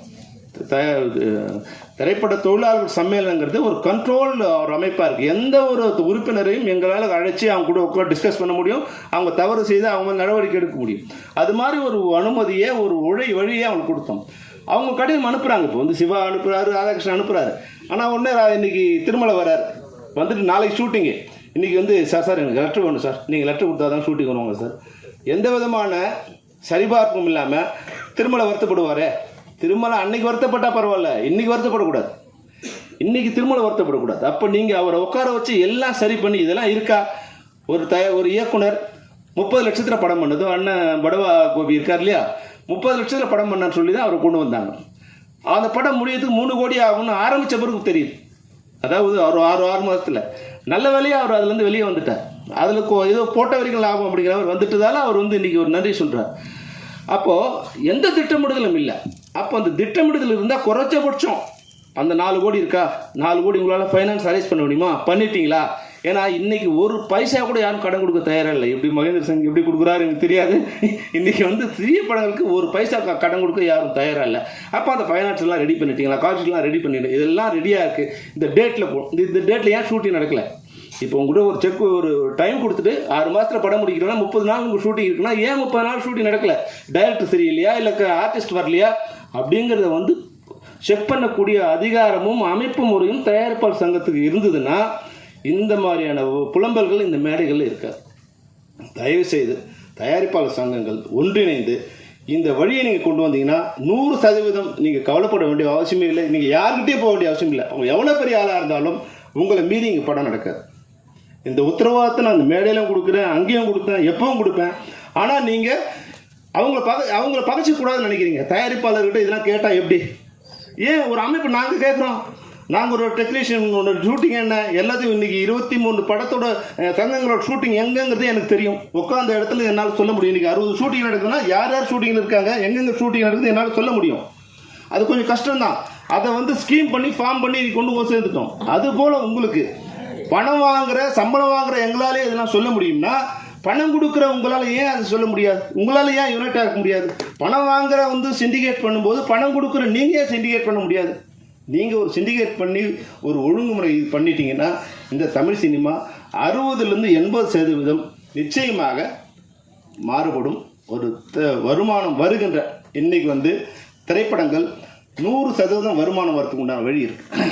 ஆனால் வருமானம் வர வழியெல்லாம் அடைச்சிட்டு கடன் வர வழி மட்டும்தான் நீ தயாரிப்பாளர் இருக்குது. வருமானம் வருதுன்னா அது வேற யாருக்கோ போயிடுது. அந்த சேனல்லாம் வேற இடத்துக்கு போயிடுது. கியூபா அது வேறு இடம், அவுடோர் விட்டா வேறு இடம், மேக் மை ட்ரிப்பாக வேறு இடம். இன்றைக்கி நான் 30 லட்சம் டிக்கெட் இதுவாகுதுன்னா ஒரு டிக்கெட்டுக்கு 10 ரூபானா 3 கோடி ரூபாய் இன்றைக்கி ஒரு நாளைக்கு வருமானம். படம் ஓடுதோ லாபமோ நஷ்டமோ 3 கோடி ரூபா ஒருத்தர் வந்துகிட்டே இருக்குது. ஆனால் அந்த வருமானம் யாருக்கு போகுதுன்னா யாருக்கும் போகுது. இன்றைக்கி 1000 சினிமா தேட்டரில் 4 ஷோ போயிட்டே இருக்குது, 4000 ஷோ நடந்துகிட்டே இருக்குன்னா இதுக்கான கியூப் சார்ஜும் கட்டிகிட்டே இருக்கும். இது வருமானம், இதுக்கு நஷ்டமே இல்லை. இது திரைப்படத்துறையில் இருக்குது. யாருக்கா தயாரிப்பாளருக்கு யாருக்கா வருதுன்னா வருமானம் வர்றதே கிடையாது. அப்போது வருமானம் வருகின்ற வழிகள் இன்றைக்கி நான் 8 கோடி பேரில் 6 கோடி பேர் நம்ம திரைப்படங்கள் ஏதோ ஒரு பிட்டை பார்த்துட்டே இருக்கான். ஒரு ஸ்டில்லை பார்த்தா கூட அதுக்கு பணம் கட்ட வேண்டிய சூழ்நிலை இருக்குது. நான் போட்ட மியூசிக்கு, என் படத்தோட மியூசிக்கை நான் ஸ்டேஜில் பாடுறதுக்கே நான் திருப்பி பணம் கொடுக்க வேண்டிய இருக்குது. 1 லட்ச ரூபா பணம் கொடுத்து வாங்கின என்னோட பாட்டை நான் இன்றைக்கி இப்போ ஸ்டேஜில் போனேன்னா அவனுக்கு 3 லட்ச ரூபா ஒரு பாட்டுக்கு ஒரு தடவைக்கு நான் பணம் கொடுக்க வேண்டிய அவலம் இன்றைக்கி இருக்குது. அப்போ என்னோட படம் வருமானம், என்னோட திரைப்படம் பல பேருக்கு பல வழிகளில் வருமானத்தை கொட்டி கூச்சிட்டே இருக்குது. ஆனால் படம் எடுத்த தயாரிப்பாளருக்கு அந்த வருமானம் வருவதில்லை. எப்படி விவசாயிக்கு அவனோட உழைச்ச நெல் இதுக்கு உழைப்புக்கு நெல்லுக்கு தக்காளிக்கு வருமானம் வரது இல்லையோ, அதுபோல் திரைப்பட தயாரிப்பாளர்களுக்கு அவருடைய போட்ட முதலீடுக்கு வருமானம் வருவதே இல்லை. அதை நீங்கள் ஒழுங்கு பண்ணிங்கன்னா நிச்சயமாக லாபம் வந்துகிட்டே இருக்குது. லாபம் தயாரிப்பாளர் தவிர மொத்தம் வருது. வருகின்ற லாப நஷ்டத்துக்கு மட்டும் நீங்கள் தயாராகிறீங்க, கடனுக்கு மட்டும் நீங்கள் வட்டி கட்டிட்டுருங்க, கடனுக்கு மட்டும் வீட்டை விட்டுட்டுருங்க. ஆனால் வருமானத்தை எல்லாம் வேறு யாரோ சாப்பிட்டுட்டு இருக்காங்க. நிச்சயமாக இன்றைக்கி திரைப்படத்துறையில் போற்றப்படக்கூடியவர்கள் தயாரிப்பாளர்கள் தான். இந்த கஷ்டமான காரியத்திலும் இன்றைக்கி 60 ஷூட்டிங் நடந்துகிட்ருக்கு. யாரோ ஒருத்தன் திரைப்படத்தை நேசிக்கிறான், அவன் படம் எடுக்க வர்றான், அவங்கள நீங்கள் சீரமைச்சு வழி நடத்தினீங்கன்னா இந்த திரைப்படத்துறை மிக நன்றாக இருக்கும். இந்த திரைப்படத்துறை இந்த மேடையில் சொல்கிறதுக்காக நீங்கள் என்னை மன்னிச்சிருங்க. ஏன்னா இது திருமலை சொன்னதுக்காக சொல்கிறேன். நிச்சயமாக நீங்கள் ஒரு ரூல் போடலாம். இவங்க இன்றைக்கி இந்த படங்களில் இந்த ப்ரொமோஷன்ஸ், நான் இந்த படத்துக்காக சொல்லலை, ஏன்னா அது வருஷத்துக்கு நீங்கள் தப்பாக நினச்சக்கூடாது. அது என்ன ப்ராப்ளம் எனக்கு தெரியாது. எந்த திரைப்படமோ அந்த திரைப்படத்துக்கு உண்டான ஒத்துழைப்போ ப்ரொமோஷன்ஸுக்கோ வராதவர்களோட நீங்கள் எங்கேயோ போய் படம் எடுத்துங்க. நாங்கள் உங்களை வச்சு படம் எடுக்க மாட்டேங்கன்னு சொன்னீங்கன்னா யாரும் அவங்க படமே நடக்காது. அவங்களாம் ரோட்டில் வர வேண்டியதுதான். அது எவ்வளோ பெரிய ஆளாக இருந்தாலும் அந்த இது உங்கள்கிட்ட இருக்குது. ஆனால் என்ன இல்லைன்னா இதை இணைந்து சொல்லக்கூடிய பலம் உங்களுக்கு இல்லை. தனிப்பட்ட முறையில் நீங்கள் புலம்பிக்கலாமே தவிர இணைந்து தயாரிப்பாளர்கள் குரலாய் ஒரே குரலாய் ஒலித்தால் தமிழ் சினிமா உருப்படும். அதை நிச்சயமாக நீங்கள் எடுக்கின்ற அனைத்து முயற்சிகளுக்கும் தென்னிந்திய திரைப்பட சம்மேளனம் ஒத்துழைக்கும் என்பதை இந்த மேடையில் உறுதியாக சொல்லி, இந்த மேடை சிறிய தயாரிப்புகளை வாழ வைக்கக்கூடிய மேடையாக இருக்கும். ஏன்னா சின்ன படத்தில் தான் நான்லாம் இன்றைக்கி வந்தேன். ஒரு சின்ன படம் எடுத்தோம், ஒரு 10 நிமிஷம் படம் எடுத்தோம். அது இப்ராஹிம் ரசான் காட்டும், சிவா காட்டும், விஜயகாந்த் சார் காமிச்சோம். அந்த படங்கள் தான் அது மூலமாக தான் நாங்கள் இன்றைக்கி வரும். நான் செம்பருத்தி திரைப்படம் எடுக்கும்போது கூட 90 லட்சம் இன்வெஸ்ட் பண்ணேன். எனக்கு 1.5 கோடி எனக்கு லாபம் வந்தது. லாபம்னா மொத்தமாக ஒரு 50-60 லட்சம் ப்ராஃபிட் இருந்தது. அப்போது எங்களோட பட்ஜெட்டுக்குள்ளே எங்களோட கைக்குள்ளேயே சினிமா இருந்தது. இன்றைக்கி நம்ம கைக்குள்ளே சினிமா இருக்கான்னா நீங்கள் தான் எனக்கு பதில் சொல்லணும். நம்ம கையில் சின்ன சினிமாவும் இல்லை, பெரிய சினிமாவும் இல்லை. இன்றைக்கி திடீர்னு நம்ம பலூன் ஊதுறோம்னா அது விரிவடையுது. விரிவடைஞ்சோன்னா இதுதான் மொத்த உலகம் நினச்சிக்கிறோம். ஒரு தோல்விங்கிற ஒரு படம் மிகப்பெரிய படம் ஒரு 125 கோடி ஓடிடி வாங்குறான். அது புஷ்ஷுன்னு ஆகுது. அந்த பலூனில் ஒரு ஓட்டை போட்டால் வெடிச்சு போகிற மாதிரி புஷ்ஷுன்னு ஆனவுடனே ஓடிடி படத்தை வாங்க நிறுத்துறான்.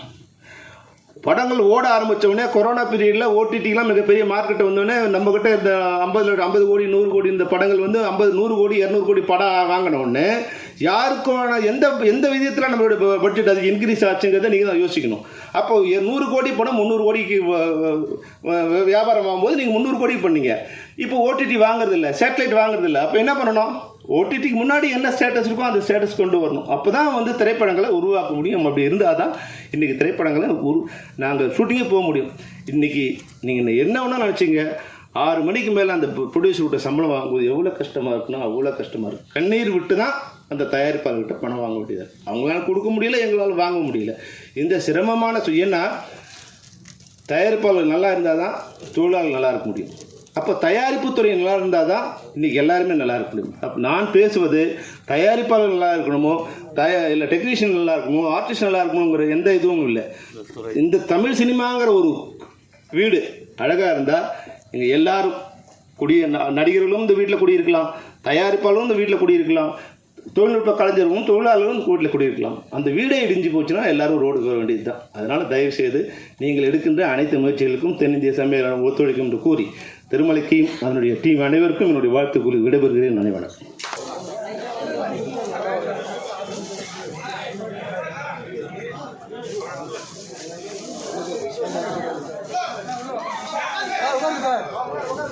கொஞ்சம் வெயிட் பண்ணுங்க.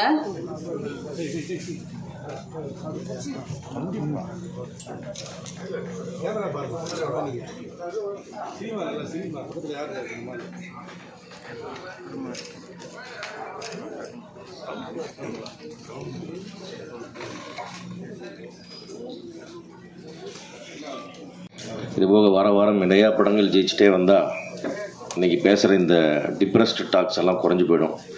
நிறைய வெற்றிகள் வரணும், அது மட்டும்தான் நோக்கம். அந்த வகையில் எமக்கு தொழில் ரொமான்ஸ் வியாபார ரீதியாக வெற்றி படமாக அமையணுன்றது என்னுடைய வேண்டுதல், வாழ்த்துக்கள்.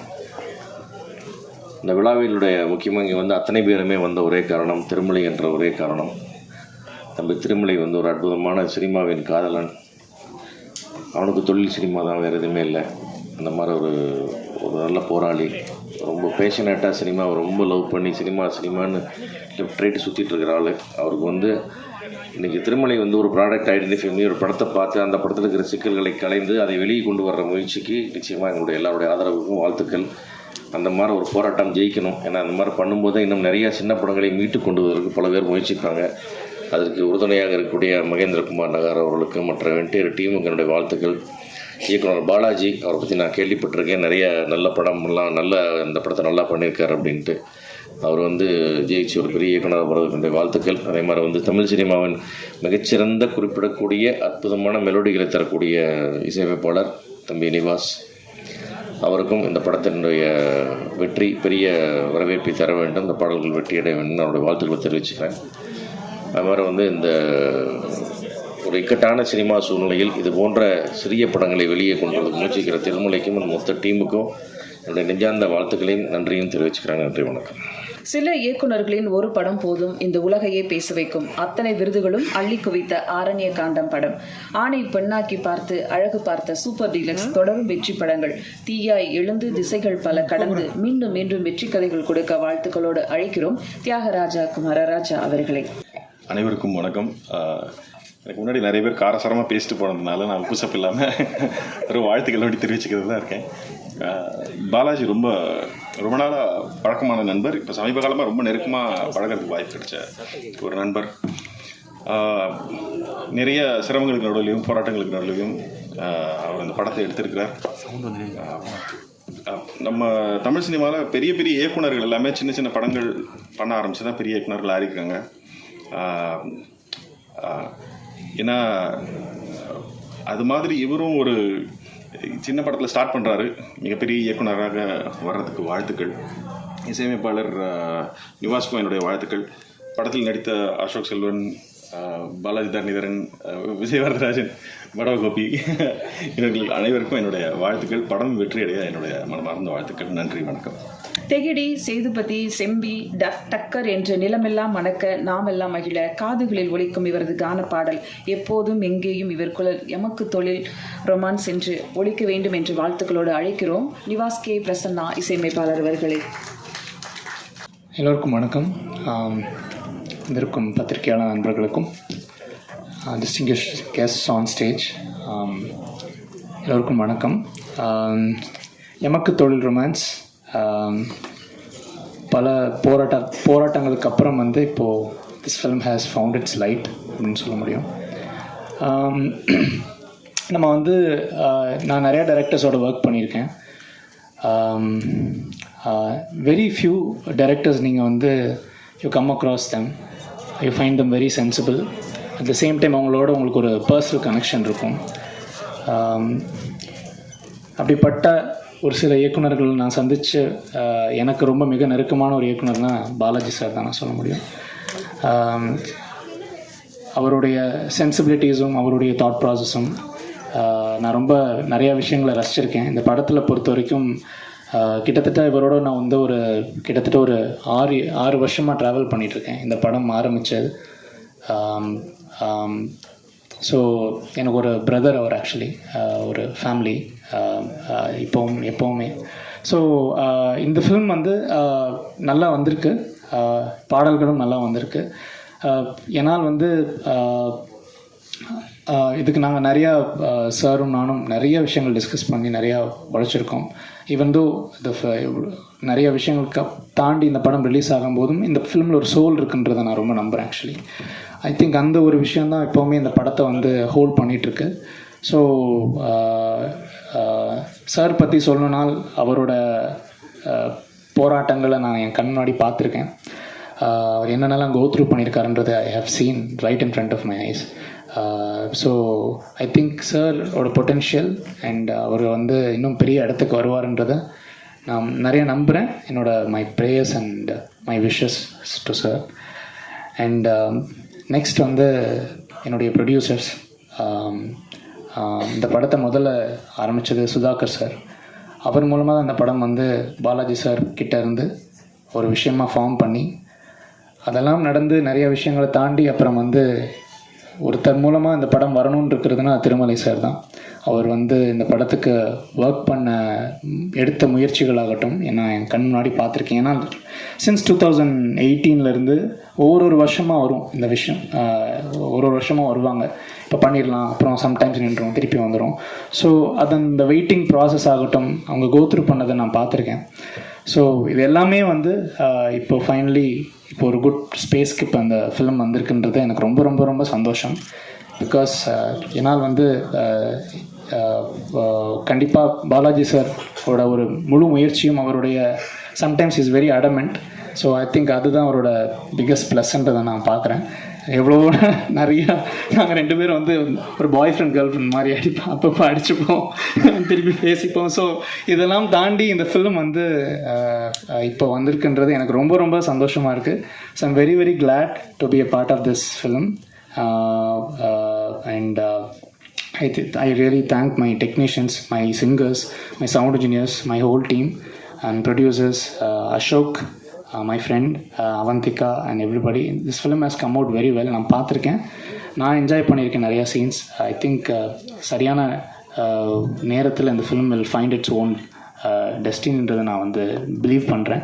ஸோ எல்லோருக்கும் நன்றி, வந்திருக்கும் அனைவருக்கும் நன்றி. To all the guest. Balaji Dhanidharan sir, Kumar Raja sir, everybody, to producers, Bharava Gopi sir. Thank you so much for the, I'm very feeling grateful to be standing here. Thank you so much, Nandri.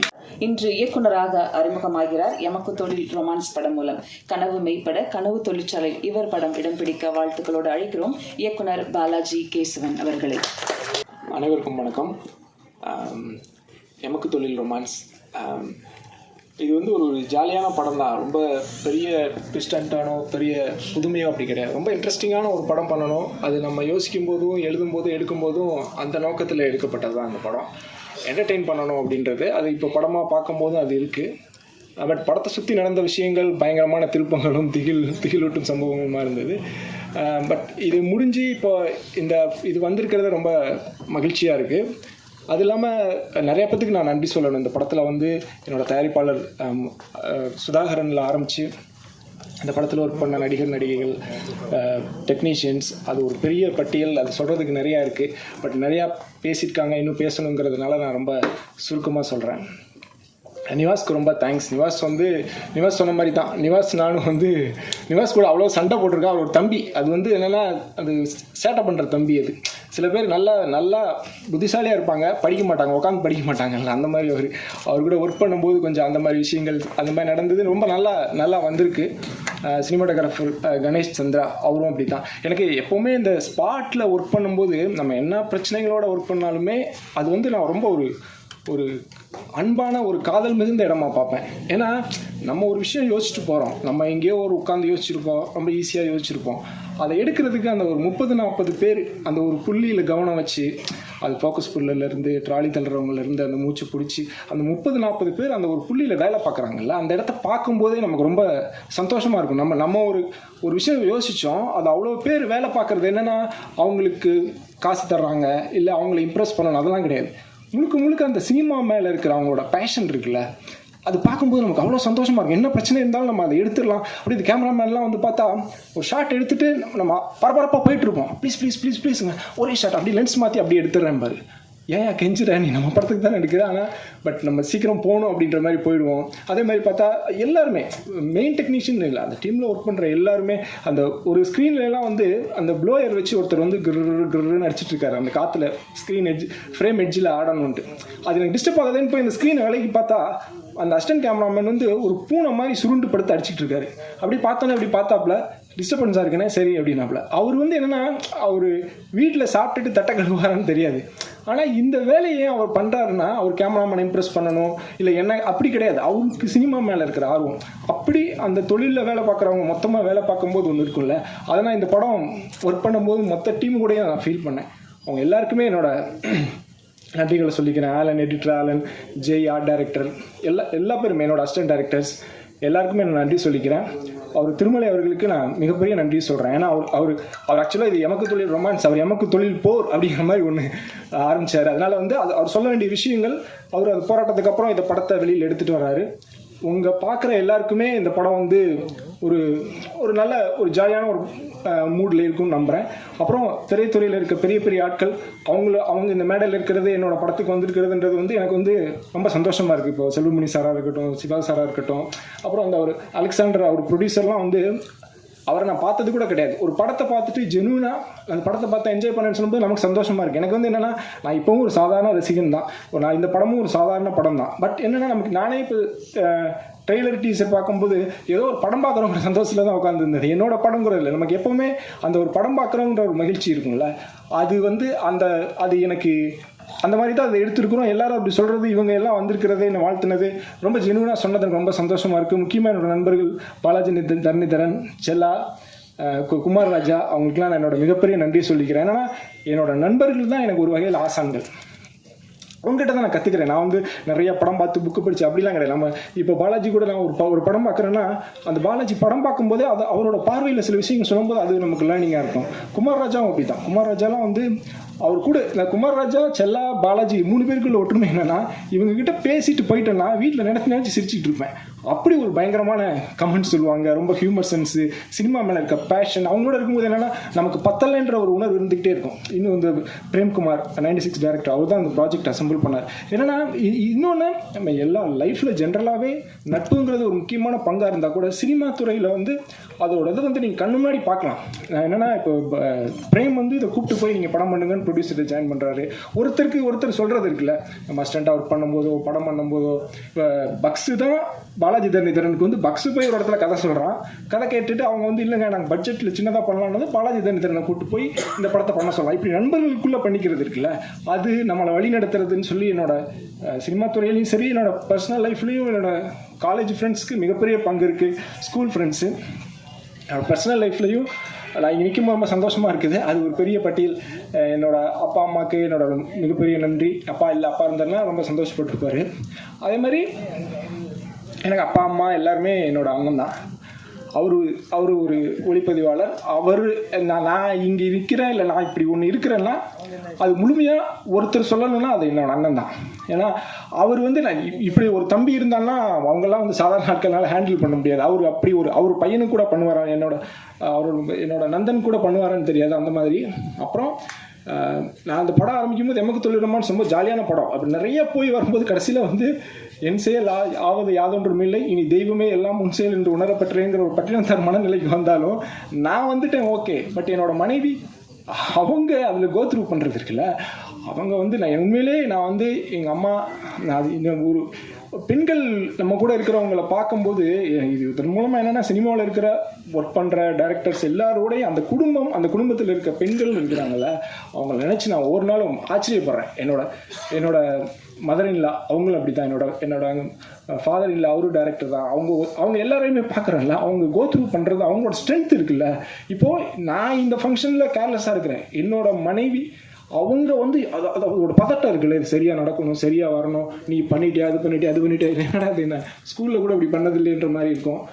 அவங்க எல்லாத்துக்குமே நான் நன்றி சொல்லிக்கிறேன். எங்கள் அம்மா உடம்பு சரியில்லை, வர முடியல, அவங்க வீட்டில் இருப்பாங்க. அவங்க என்னமோ பெரிய ஆஸ்கார் ஃபங்க்ஷன் மாதிரி நினச்சிக்கிறாங்க. அவங்க அப்படி பயங்கரமாக நேற்று பேசினாங்க. அதெல்லாம் ஒன்றும் இல்லாமல் நாளைக்கு ஒரு படம் வருது.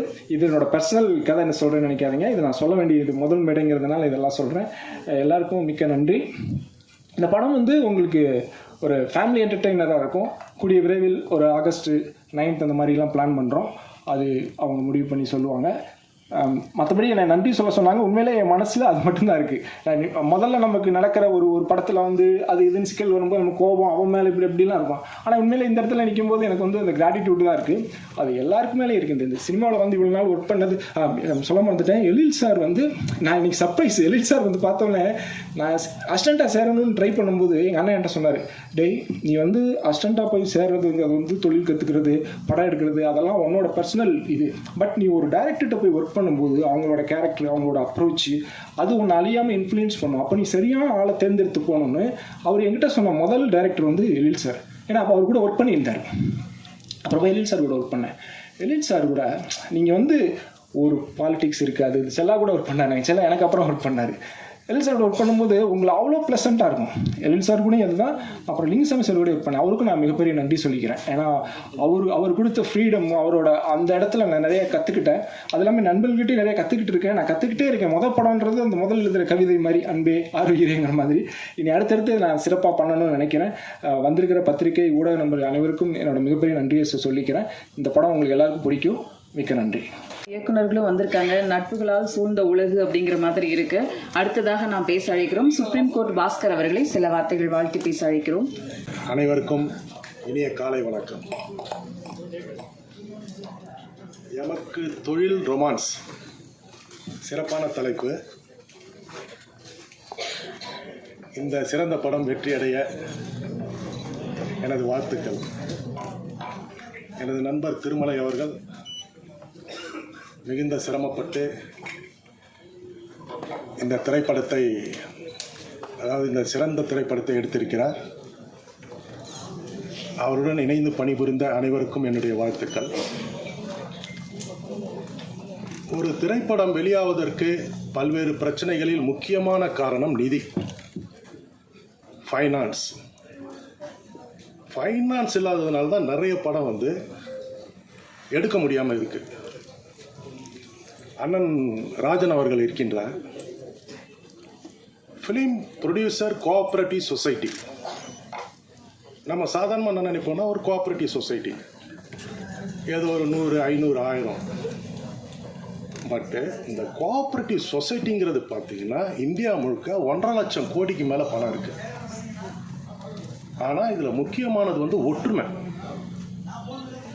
ஒரு பொறாமை உணர்ச்சி இல்லாமல் ஒற்றுமையாக இணைந்து செயல்பட்டீங்கன்னா நீங்கள் யார்கிட்டையும் நிதி கேட்டு போக வேண்டிய அவசியம் கிடையாது.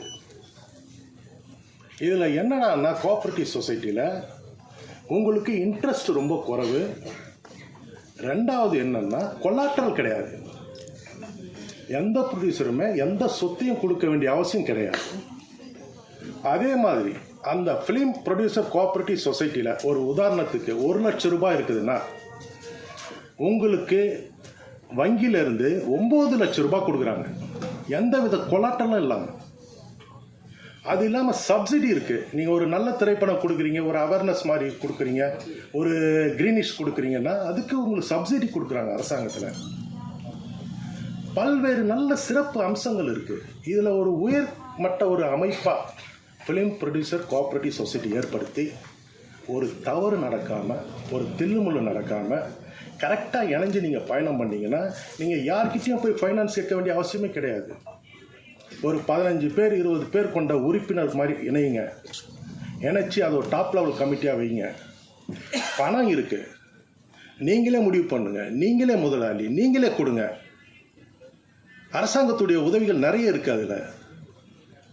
அதை விட்டுட்டு பணம் இல்லை உங்களுக்குள்ள ஒரு போட்டி பொறாமல், இவரை கேட்கறது, கொலாட்டல் கொடுக்கறது, சொத்து இல்லாமல் நடுத்தரில் வந்து நிற்கிறது. படத்தை எடுத்துட்டு நிறைய தயாரிப்பாளர்கள் நடுத்தரில் தான் இருக்காங்க இல்லையா? இன்னைக்கு வங்கிகள் தான் உதவி பண்ணுது. உங்களுடைய சொத்து ஒரு காசு கொடுக்க தேவையில்ல, வங்கிகள் கொடுக்குது. அது இல்லாமல் தள்ளுபடி இருக்குது இதில். இதை வந்து நீங்கள் எல்லாமே மிகச்சிறந்தவங்க, நிறைய விஷயங்கள் தெரிஞ்சவங்க. நாங்கள் வந்து உச்ச நீதிமன்றத்தில் இருக்கோம், ஏதோ ஒரு சில விஷயங்கள் தெரியும். ஆனால் இதில் முக்கியமானது ஒற்றுமை. ஒற்றுமை இருந்ததுன்னா ஒரு சாதாரண லேபர் சொசைட்டிலே பார்த்தீங்கன்னா 1000 கோடி 2000 கோடி ரூபாய் புழங்குது. இந்த மாதிரி ஒரு அமைப்பு நிறுவுங்க. அனைத்து திறமையானவங்க, உயர்வானவங்க இங்கே இருக்கீங்க. இதை கொஞ்சம் கவனத்தில் எடுத்துக்கிட்டு சிறப்பாக இதை அமைச்சு செயல்பட்டீங்கன்னா வெற்றி உறுதி மட்டும் கிடையாது. எதிர்காலத்தில் ஒரு 10 ஆண்டுகள் 20 ஆண்டு காலம் கழித்து பார்த்தீங்கன்னா இந்த சொசைட்டிலே 100கணக்கான கோடிகள் இருக்கும். அதை உங்களுக்குள்ளவே ஒரு டர்னில் ஒரு சுயநீதி மாதிரி போட்டு நீங்கள் பண்ணலாம். இதுக்கு ஒரு டாப் எக்ஸ்பர்ட் கமிட்டியை வச்சுக்கோங்க. ஒரு படத்தை பாருங்கள், அதுக்கு எவ்வளோ நீங்களே கொடுங்க, நீங்களே எடுத்துக்கோங்க. இது என்னுடைய ஒரு தாழ்மையான விண்ணப்பம். இதை வந்து கன்சிடர் பண்ணுங்கள். Thank you so much. 1000 கேள்விகளில் சுயநலம் துறந்து பொதுநலம் பேசும் மாற்றம் தேடிய பேச்சு. அழைக்கிறோம் விநியோகஸ்தர் சங்க தலைவர் திரு கே. ராஜன் அவர்களே. கொஞ்சம் லேட்டாக வந்தன்றதால ரொம்ப லேட்டாக விட்டுட்டார் தம்பி. எல்லாரும் பேசி முடித்து நன்றி சொல்கிற நிலையில் என்னை விட்டுட்டார். நான் ஒரு சிலருக்கு நன்றி சொல்லி ஆகணும். நான் மொத்தம் ஒரு 20 பேர்கிட்ட சொல்லியிருந்தேன், நான் வந்த உடனே கைத்தட்ட சொல்லி. அதில் 10 பேர் தான் கைத்தட்டினாங்க. இந்த செல்வமணி, சிவா இவங்கெல்லாம் கைத்தட்டல. சும்மா சொன்னேன். ஏதோ ஒரு அன்பின் காரணமாக என் அன்பு சகோதரர் நீண்ட நாளுக்கு அப்புறம் பார்த்ததால் கைத்தட்டி வரவேற்றாங்க. எல்லாருக்கும் நன்றி. மனதால் வரவேற்ற அத்தனை பேருக்கு நன்றி. எனக்கு தொழில் ரொமான்ஸ். இப்போ எல்லாருமே நம்ம தமிழில் டைட்டில் தான் நல்லதுன்னு நினைக்கிற காலத்தில் நிறைய இங்கிலீஷ் டைட்டிலாக வந்துக்கிட்டே இருக்குது. ஆனால் இந்த படத்தில் சகோதரர்கள் தமிழும் வைத்து இங்கிலீஷும் ஆங்கிலத்தையும் சேர்த்து வச்சுருக்காங்க. எனக்கு தொழில் காதல். காதல் ரொமான்ஸ்னால் காதல் எல்லாம். காதலை விட அடுத்தபடியாக ரொமான்ஸ்னா டைரக்டர் சார் காதல் தானே? காதல் தான், ரொமான்ஸும் காதல் தான். எனக்கு தொழில் காதல் இப்போது ஒரு ஸ்டைலாக இருக்குது, நல்லா இருக்குது. எனக்கு தொழில் ரொமான்ஸ் போது சில யங்ஸ்டர்ஸ் இந்த காலேஜில் லவ் பண்ணிட்டு தள்ளின்னு வராங்க இல்லையா தேட்டருக்கு, அவங்கெல்லாம் கொஞ்சம் ரொமான்ஸுக்காக வருவாங்க, நிறைய வருவாங்க. எனக்கு இந்த பார்க்கும்போது நான் ரொம்ப நல்லா இருக்குன்னு சொன்னாங்க. தம்பி திருமலை தான் சொன்னான், ரொம்ப நல்லா இருக்குண்ணே, அதனால தான் நம்பி நம்ம பண்ணிட்டேன், இதெல்லாம் இவ்வளோ காலம் கஷ்டப்பட்டால் கூட இதெல்லாம் வெற்றி பெறுவேன். அவன் ஒரு போராளி, சினிமா போராளி. என் சிஷ்யன் சொல்லலாம், நான் ஒரு போராளி. இப்போது எனக்கு அடுத்து என்னோட தம்பி, அதாவது கஷ்டத்தையே இஷ்டப்பட்டு எடுத்துக்குவான், கஷ்டப்படுவான், அது இஷ்டப்பட்டு படுவான், வெற்றி அடைகிற வரைக்கும் போட்டிடுவான், தவறுகளை சுட்டி காட்டுவான், தட்டி கேட்பான். யாருக்கும் ஜால்ரா அடிச்செல்லாம் பழக்கம் கிடையாது. நல்லது நடக்கணும். சினிமா முதலீடு செய்கிற ப்ரொடியூசர் அத்தனை பேரும் நல்லா இருக்கணும், அதுக்காக போராடுவான். சில படங்கள் முடிக்க முடியாமல் இருக்கும்போது அவனுடைய உதவியால் ஃபைனான்ஷியல்ஸ் பணம் கொடுத்து அந்த படத்தெல்லாம் முடிச்சிருக்காங்க. ஆக அப்படி ஒரு நல்ல மனம் படைத்த அருமை தம்பி திருமலை இன்றைக்கு இந்த படத்தை எடுத்து செய்கிறான் ப்ரொடியூசர்னால் முதல்ல மகிழ்ச்சி. பல பேர் அடைந்தாலும் நான் மிகப்பெரிய மகிழ்ச்சி அடைகிறேன். அவன் வெற்றி பெறுவான். இந்த இயக்குனர் தம்பி பாலாஜி ரொம்ப எளிமையாக இருக்கார். இந்த எளிமையே உங்களை வரவேற்கும், வாழ்த்தும். காதலிக்க நேரமில்லைன்னு ஒரு படம், அற்புதமான படம், காதல் கலந்த காமெடி படம். அப்படி ஒரு படமாக இது அமையும், மக்கள் ஏற்றுக்கொள்வார்கள். தம்பி திருமலை தன்னுடைய ஆதங்கத்தை வெளிப்படுத்தினான், வருத்தத்தை வெளிப்படுத்தினான். இந்த ப்ரொமோஷனை கூட ஹீரோ வரல, ஹீரோயினி வரல, வரணும். செல்வமணி சில விஷயங்கள்லாம் சொன்னார். இந்த திட்டம்லாம் நாங்கள் போடுறோம் சார், இதெல்லாம் போடுறோம் சார், படம் எடுக்கும் போது எல்லாம் போடாமல் எடுப்போமா? ஆனால் அதை பிரேக் பண்ணுறவன் ஹீரோ, ஹீரோயினி, மற்ற சிலர் எல்லாத்தையும் பிரேக் பண்ணிடுவாங்க. டப்பிங் பேசுறதுக்கு முன்னால் பணம் வேணும்னா உனக்கு எதாவது அசிங்கமாக இல்லை, உன் மேலே உனக்கு நம்பிக்கை இல்லை, படம் வியாபாரம் ஆகலை, உன்னை வச்சு நாங்கள் படம் எடுக்கிறோம், வட்டிக்கு வாங்குகிறோம், கஷ்டப்படுறோம். இப்போ பாருங்கள், 4 வருஷம் 5 வருஷம் படம், இந்த படம் முடியும்னா அப்போ என்ன கஷ்டம் இருக்கணும்? பொருளாதார கஷ்டம்தான் இருக்கணும். அதை கடைசியாக மகேந்திரகுமார்ஜி உதவியால் தம்பி திருமலை ஏற்பாடு பண்ணி இந்த படத்தை முடிச்சிருக்கான். இப்போ ஹீரோவா நீ கொண்டாந்த படத்தை கொடுத்த, என் முதல் படம் கதாநாயகன், இந்த படம் எப்படி வரணும், இந்தாங்க இந்த பணத்தை வச்சு படம் பண்ணுங்கன்னு சரத்குமார் பண்ணியிருக்கார். அப்படி ஜெய்சங்கர்னு ஒரு ஹீரோ, அவர் எத்தனை ப்ரொடியூசர் வாழ வச்சிருக்கார். ரிலீஸுக்கெல்லாம் அவங்க உதவி பண்ணுவாங்க. பட் ஒரு ப்ரொமோஷனுக்கே வரலன்னா ப்ரொடியூசர்ஸ்ன்னு அவ்வளோ பெரிய அடிமைகளா? உனக்கு என்ன அவ்வளோ பிஸி ஆகிட்ட? எல்லாருக்கும் சொல்கிறேன், தலை கணம் மட்டும் இருக்கக்கூடாது. தலை கணம் கொஞ்ச நாள் நிமிரும், உன்னை தாழ்த்தி விடும். தலை கணிச்சுன்னா தலை தாழ்ந்து விடும். ஆகவே தலை கணம் இருக்கக்கூடாது யாராக இருந்தாலும். வளர்ச்சியும் போது நெற்பயிரை உதாரணம் சொல்லுவாங்க. நெற்பயிர் கதிர் விடுறதுக்கு முன்னால் நெல் நிமிர்ந்து நிற்குமா, கதிர் விடுகிற போது அந்த நெற்பயிர் தலை தாழ்ந்து இருக்குமா. அது அறிவின் முதிர்ச்சி. அதுபோல புகழ் வளர வளர அமைதியும் தன்னடக்கம் இருந்தால் நீ மேலும் உயர்வாய். அடுத்தவங்க வைத்தறித்தலுக்கு சாபத்துக்கு மட்டும் ஆளாகாதீங்க யாராக இருந்தாலும். ஆனால் நான் இவ்வளோ சொன்னாலும் என் தயாரிப்பாளர் மேலே தான் நான் குறைப்பட்டுக்குவேன், வேறு எவனை பற்றியும் நான் குறைப்பட மாட்டேன். போட்டி போட்டுக்கிட்டு இந்த படம் வெற்றி பெற்றால் முதல்ல அந்த ஹீரோ கிட்ட போய் நிற்க போகிறது யார்? இப்போ எழில் மரங்கொத்தி பறவைன்னு ஒரு படம் எடுத்தார், டைரக்ட் பண்ணார், சூப்பர் ஹிட் படம். ஒரு சிவகார்த்திகேயன் ஒரு ஹீரோ உருவானார். இப்போ எழில்கிட்ட எவ்வளோ பேர் வராங்க. அவர் படம் பண்ணிக்கிட்டு இருக்கார், ஒரு அமைதியான அற்புதமான இயக்குனர். ஆனால் இன்றைக்கி சிவகார்த்திகேயன் பெரிய லெவல், நல்லா இருக்கட்டும், நல்லா இருக்கு, தப்பே சொல்லலை. பட் உன்னை தூக்கி விட்டவர்களே, ஒரு டைரக்டர் இல்லைன்னா ஹீரோ இல்லை சார், ஹீரோயின் இல்லை சார். டைரக்டர் அத்தனையும் தன் மூளையில் வச்சுக்கிட்டு எந்த அளவு சிரிக்கணும், எந்த அளவு கோவப்படணும் என்பதெல்லாம் அவர் சொல்கிறத தான் அந்த ஹீரோ செய்யணும். அளவுக்கு மீறி ஹீரோ டைரக்டர் மாரி பண்ண முடியாது. அப்போது ஒரு ஹீரோயினை உருவாக்குவது டைரக்டர். அந்த டைரக்டருக்கு மரியாதை இல்லைன்னு நீ என்ன வாழ போகிற? அது மட்டும் இல்லை, என் ப்ரொடியூசர் மேலே நான் ஒரு ஹீரோயினை ஹிந்தியில் தேடி கொண்டாந்து போடுறாங்க சார், தமிழில் கிடைக்கலன்னு.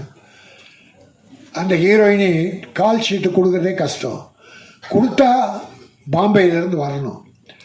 பாம்பேயில் ஃப்ளைட்டை வீட்டிலேருந்து ஏரோட்ரம் வர வரைக்கும் அந்த பவுன்சர் அங்கே 4 பவுன்சர் இந்தியில் பாம்பேயில் வீட்டிலேருந்து அவங்க ஏர்போர்ட் வர்ற வரைக்கும் 4 பவுன்சர். ஏர்போர்ட் ஏறின உடனே சென்னையில் 4 பவுன்சர் கொண்டாந்து விடணும். ஏன்னா அவ்வளோ பெரிய தீவிரவாதியா நீ? இத்தனை ஹீரோக்களும் பவுன்சர்ஸ் வச்சுக்கிறாங்க. சில டைரக்டர்கள் அவங்களுக்கு பவுன்சர்ஸ். அவ்வளோ கேடு கட்டோன்னா பயங்கரவாதியா? உன்னை கொலை பண்ணுறதுக்கு ஆளுங்க சுற்றிக்கிட்டா இருக்கு. எதுக்கு பவுன்சர்ஸை குறை சொல்ல? பவுன்சர்ஸுக்கு வேஷம் கொடுங்க, வேலை கொடுங்க, அந்த தம்பிகள் நல்லா இருக்கட்டும். ஆனால் கேரவான்லேருந்து ஹீரோ போவாராம், 6 பவுன்சர் கூடவே போவாங்களாம். ஷூட்டிங் ஒரு 100 மீட்டரில் நடக்கும். அந்த 100 மீட்டர் வரைக்கும் ஹீரோ விட்டுட்டு அங்கேயே உட்காந்துட்ருக்கணும். பிறகு அந்த பவுன்சர் ஹீரோ ஷார்ட் முடிஞ்சு கேரவுண்ட் வருவார். அந்த பவுன்சர்ஸ் வந்து கேரவுண்டில் உட்கார வைக்கணும். என்னங்கடா இது அக்கிரமமாக இருக்குது? அவ்வளோ பெரிய தீவிரவாதிகளை நீங்கள் உங்களை சுடுறதுக்கு ஆள் தேடிக்கிட்டு இருக்காங்க. ஆக ரொம்ப வேதனையான விஷயம். இதை செய்வது யார்? நம்மளோட ப்ரொடியூசர். நான் அவங்கள குறை சொல்ல மாட்டேன். எனக்கு வேணாம், அந்த ஹீரோ வேணாம் என்று சொல்ல தைரியம் இல்லையே. அவங்களால எத்தனை கோடி சம்பாதிக்க போகிறீங்க? படுற வேதனை அவ்வளோ பெரிய வேதனை.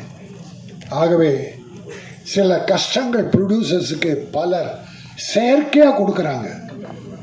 இதற்கு தயாரிப்பாளர் சங்கம்தான் ஒரு முடிவை எடுக்கணும். திருமலை இங்கே கத்தி பிரயோஜனம் கிடையாது. தயாரிப்பாளர் சங்கம் ஒற்றுமையாக இருக்கணும். ஆந்திரா பிரமாதமாக இருக்குது. ஆந்திரா ப்ரொடியூசர் கவுன்சிலை மீறி யாராலும் ஒன்றும் பண்ண முடியாது. கேரளா பவர்ஃபுல் ப்ரொடியூசர் கவுன்சில் சொல்கிறதா நடக்கும். கர்நாடகாவும் அப்படி தான். நான் ஒரே ஒரு உதாரணம் சொல்லி முடிக்கிறேன். ஆந்திராவில் ஒரு வில்லனுக்கும் ஒரு ஹீரோயினுக்கும் ரெட்டு போட்டாங்க. ஒரு ப்ரொடியூசருக்கு டேட்டு கொடுத்து அந்த படத்தில் ஆக்ட் பண்ணாமல் அவரை விட்டுட்டு இன்னொரு படம் பெரிய ப்ரொடியூசர் டைரக்டர் படத்துக்கு போயிட்டாங்க. அந்த ப்ரொடியூசர் கம்ப்ளைண்ட் பண்ணார், என் படத்துக்கு தேதி கொடுத்துட்டு அந்த வில்லனும் ஹீரோயினே வரலன்னு. ப்ரொடியூசர் கவுன்சில் அவங்கள ரெட்டு போட்டுச்சு ஆந்திராவில். 1 மாதம் படம் நடிக்கலை, யாருமே கூப்பிடல. பிறகு 5 ரூபா 5 லட்சம் ஃபைன் பண்ணி அந்த வில்லனும் ஹீரோயினும் பணம் கட்டின பிறகு ரிலீஸ் பண்ணாங்க, நடிக்க ஆரம்பித்தாங்க. யாரும் இல்லை, பிரகாஷ் ராஜ் என்கிற வில்லன், சிம்ரன் என்கிற ஹீரோயின். அப்போது அந்த பவர் எங்கே போச்சு உங்களுக்கு? நம்முடைய வேலை செய்பவர்கள் அவங்கக்கிட்ட நம்ம அடிமையாக இருக்க முடியாது. அந்த கட்ஸ் நம்ம ப்ரொடியூசருக்கு வேணும். அந்த கட்ஸை கொடுக்க வேண்டியது ப்ரொடியூசர் கவுன்சில். இப்போ செல்லுமணி சொன்ன மாதிரி சரியாக வரலையா, பெப்சி கிட்ட சொல்லி ஒத்துழைமை கொண்டு வாங்க. ஒரு ஹீரோ போடாத, கிட்ட போகாத, எந்த ப்ரொடியூசரும் போகாத. 3 மாதம் முகம் வளர்ச்சி ஆகட்டும், மேக்கப் போடாமல் இருக்கட்டும், அப்புறம் அழ போகிறாங்க பாரு, வந்து வேஷம் கேட்பான். ஆக எந்த ஊரில் தனிப்பட்ட முறையில் நான் யாரும் சொல்லலை. என் ப்ரொடியூசரை வேதனைப்படுத்திய எந்த ஹீரோ ஆனாலும் அவரை நான் வன்மையாக கண்டிக்கிறேன். இந்த எனக்கு தொழில் ரொமான்ஸ் மிகப்பெரிய வெற்றி பெறும். மிகச்சிறந்த நகைச்சுவை காதல் கதை. அந்த படத்தை தமிழக மக்கள் மட்டுமல்ல, சினிமா பார்க்கிற அத்தனை பேரும் ஏற்பார்கள். அதன் மூலமாக ஒரு கதாநாயகன் மிகப்பெரிய வெற்றி பெறுவார். ஹீரோ ஓடுறாங்க. இப்போ அந்த ஹீரோ ப்ரொமோஷனுக்கு வந்திருந்தா இந்த டிவி, நம்ம கேமராக்கள் எல்லாமே அவங்ககிட்ட தான் இருந்திருக்கும். எங்கேயும் ப்ரொமோஷன் அவங்களுக்கு தான். ப்ரொடியூசர் யாருன்னா எடுப்பாங்க? டைரக்டர் யாருன்னா ஃபோட்டோ எடுப்பாங்க, கிட்டச்சாக மாட்டாங்க. ஒரு ப்ரொடியூசர் போய் சார் டைம் ஆச்சு வாங்க வாங்க ஹீரோவை கூப்பிட்டா ஒரு கேமரா சார் கொஞ்சம் தள்ளி நில்லுங்க, ப்ரொடியூசரை தள்ளி நில்லுங்கன்ட்டு கேமரா ஹீரோ எடுக்கிறான், ஹீரோயினை எடுக்கிறான். அப்போ இங்கேயும் பவர் யாருக்கு? உங்களுக்கு தான் ப்ரமோஷன். நன்றி மறக்காதீர்கள். என் நன்றி கொன்றார்க்கும் உயிருண்டாம் உய்வில்லை, செய் நன்றி கொன்ற மகருக்கு என்று வள்ளுவன் சொன்னான். இன்றைக்கி நல்லா இருக்கலாம், ஒரு வாழை மரம் ஒரு தேக்கு மரம் ரெண்டுத்துக்கும் ஒரு வாதம் வந்தது. வாழை மரம் தேக்கு மரம் வாழை மரத்தை கிண்டல் பண்ணி, நீ ரொம்ப ஷார்ட்டாக இருக்க, நீ விலை கம்மி, நான் தான் உயரமாக வளர்கிறேன், என்னுடைய மதிப்பு அதிகம், நான் பணக்காரன் வீட்டிலெல்லாம் வீடுகளில் நிறைச்சி அழகுபடுத்துகிறேன் அப்படின்னுச்சு.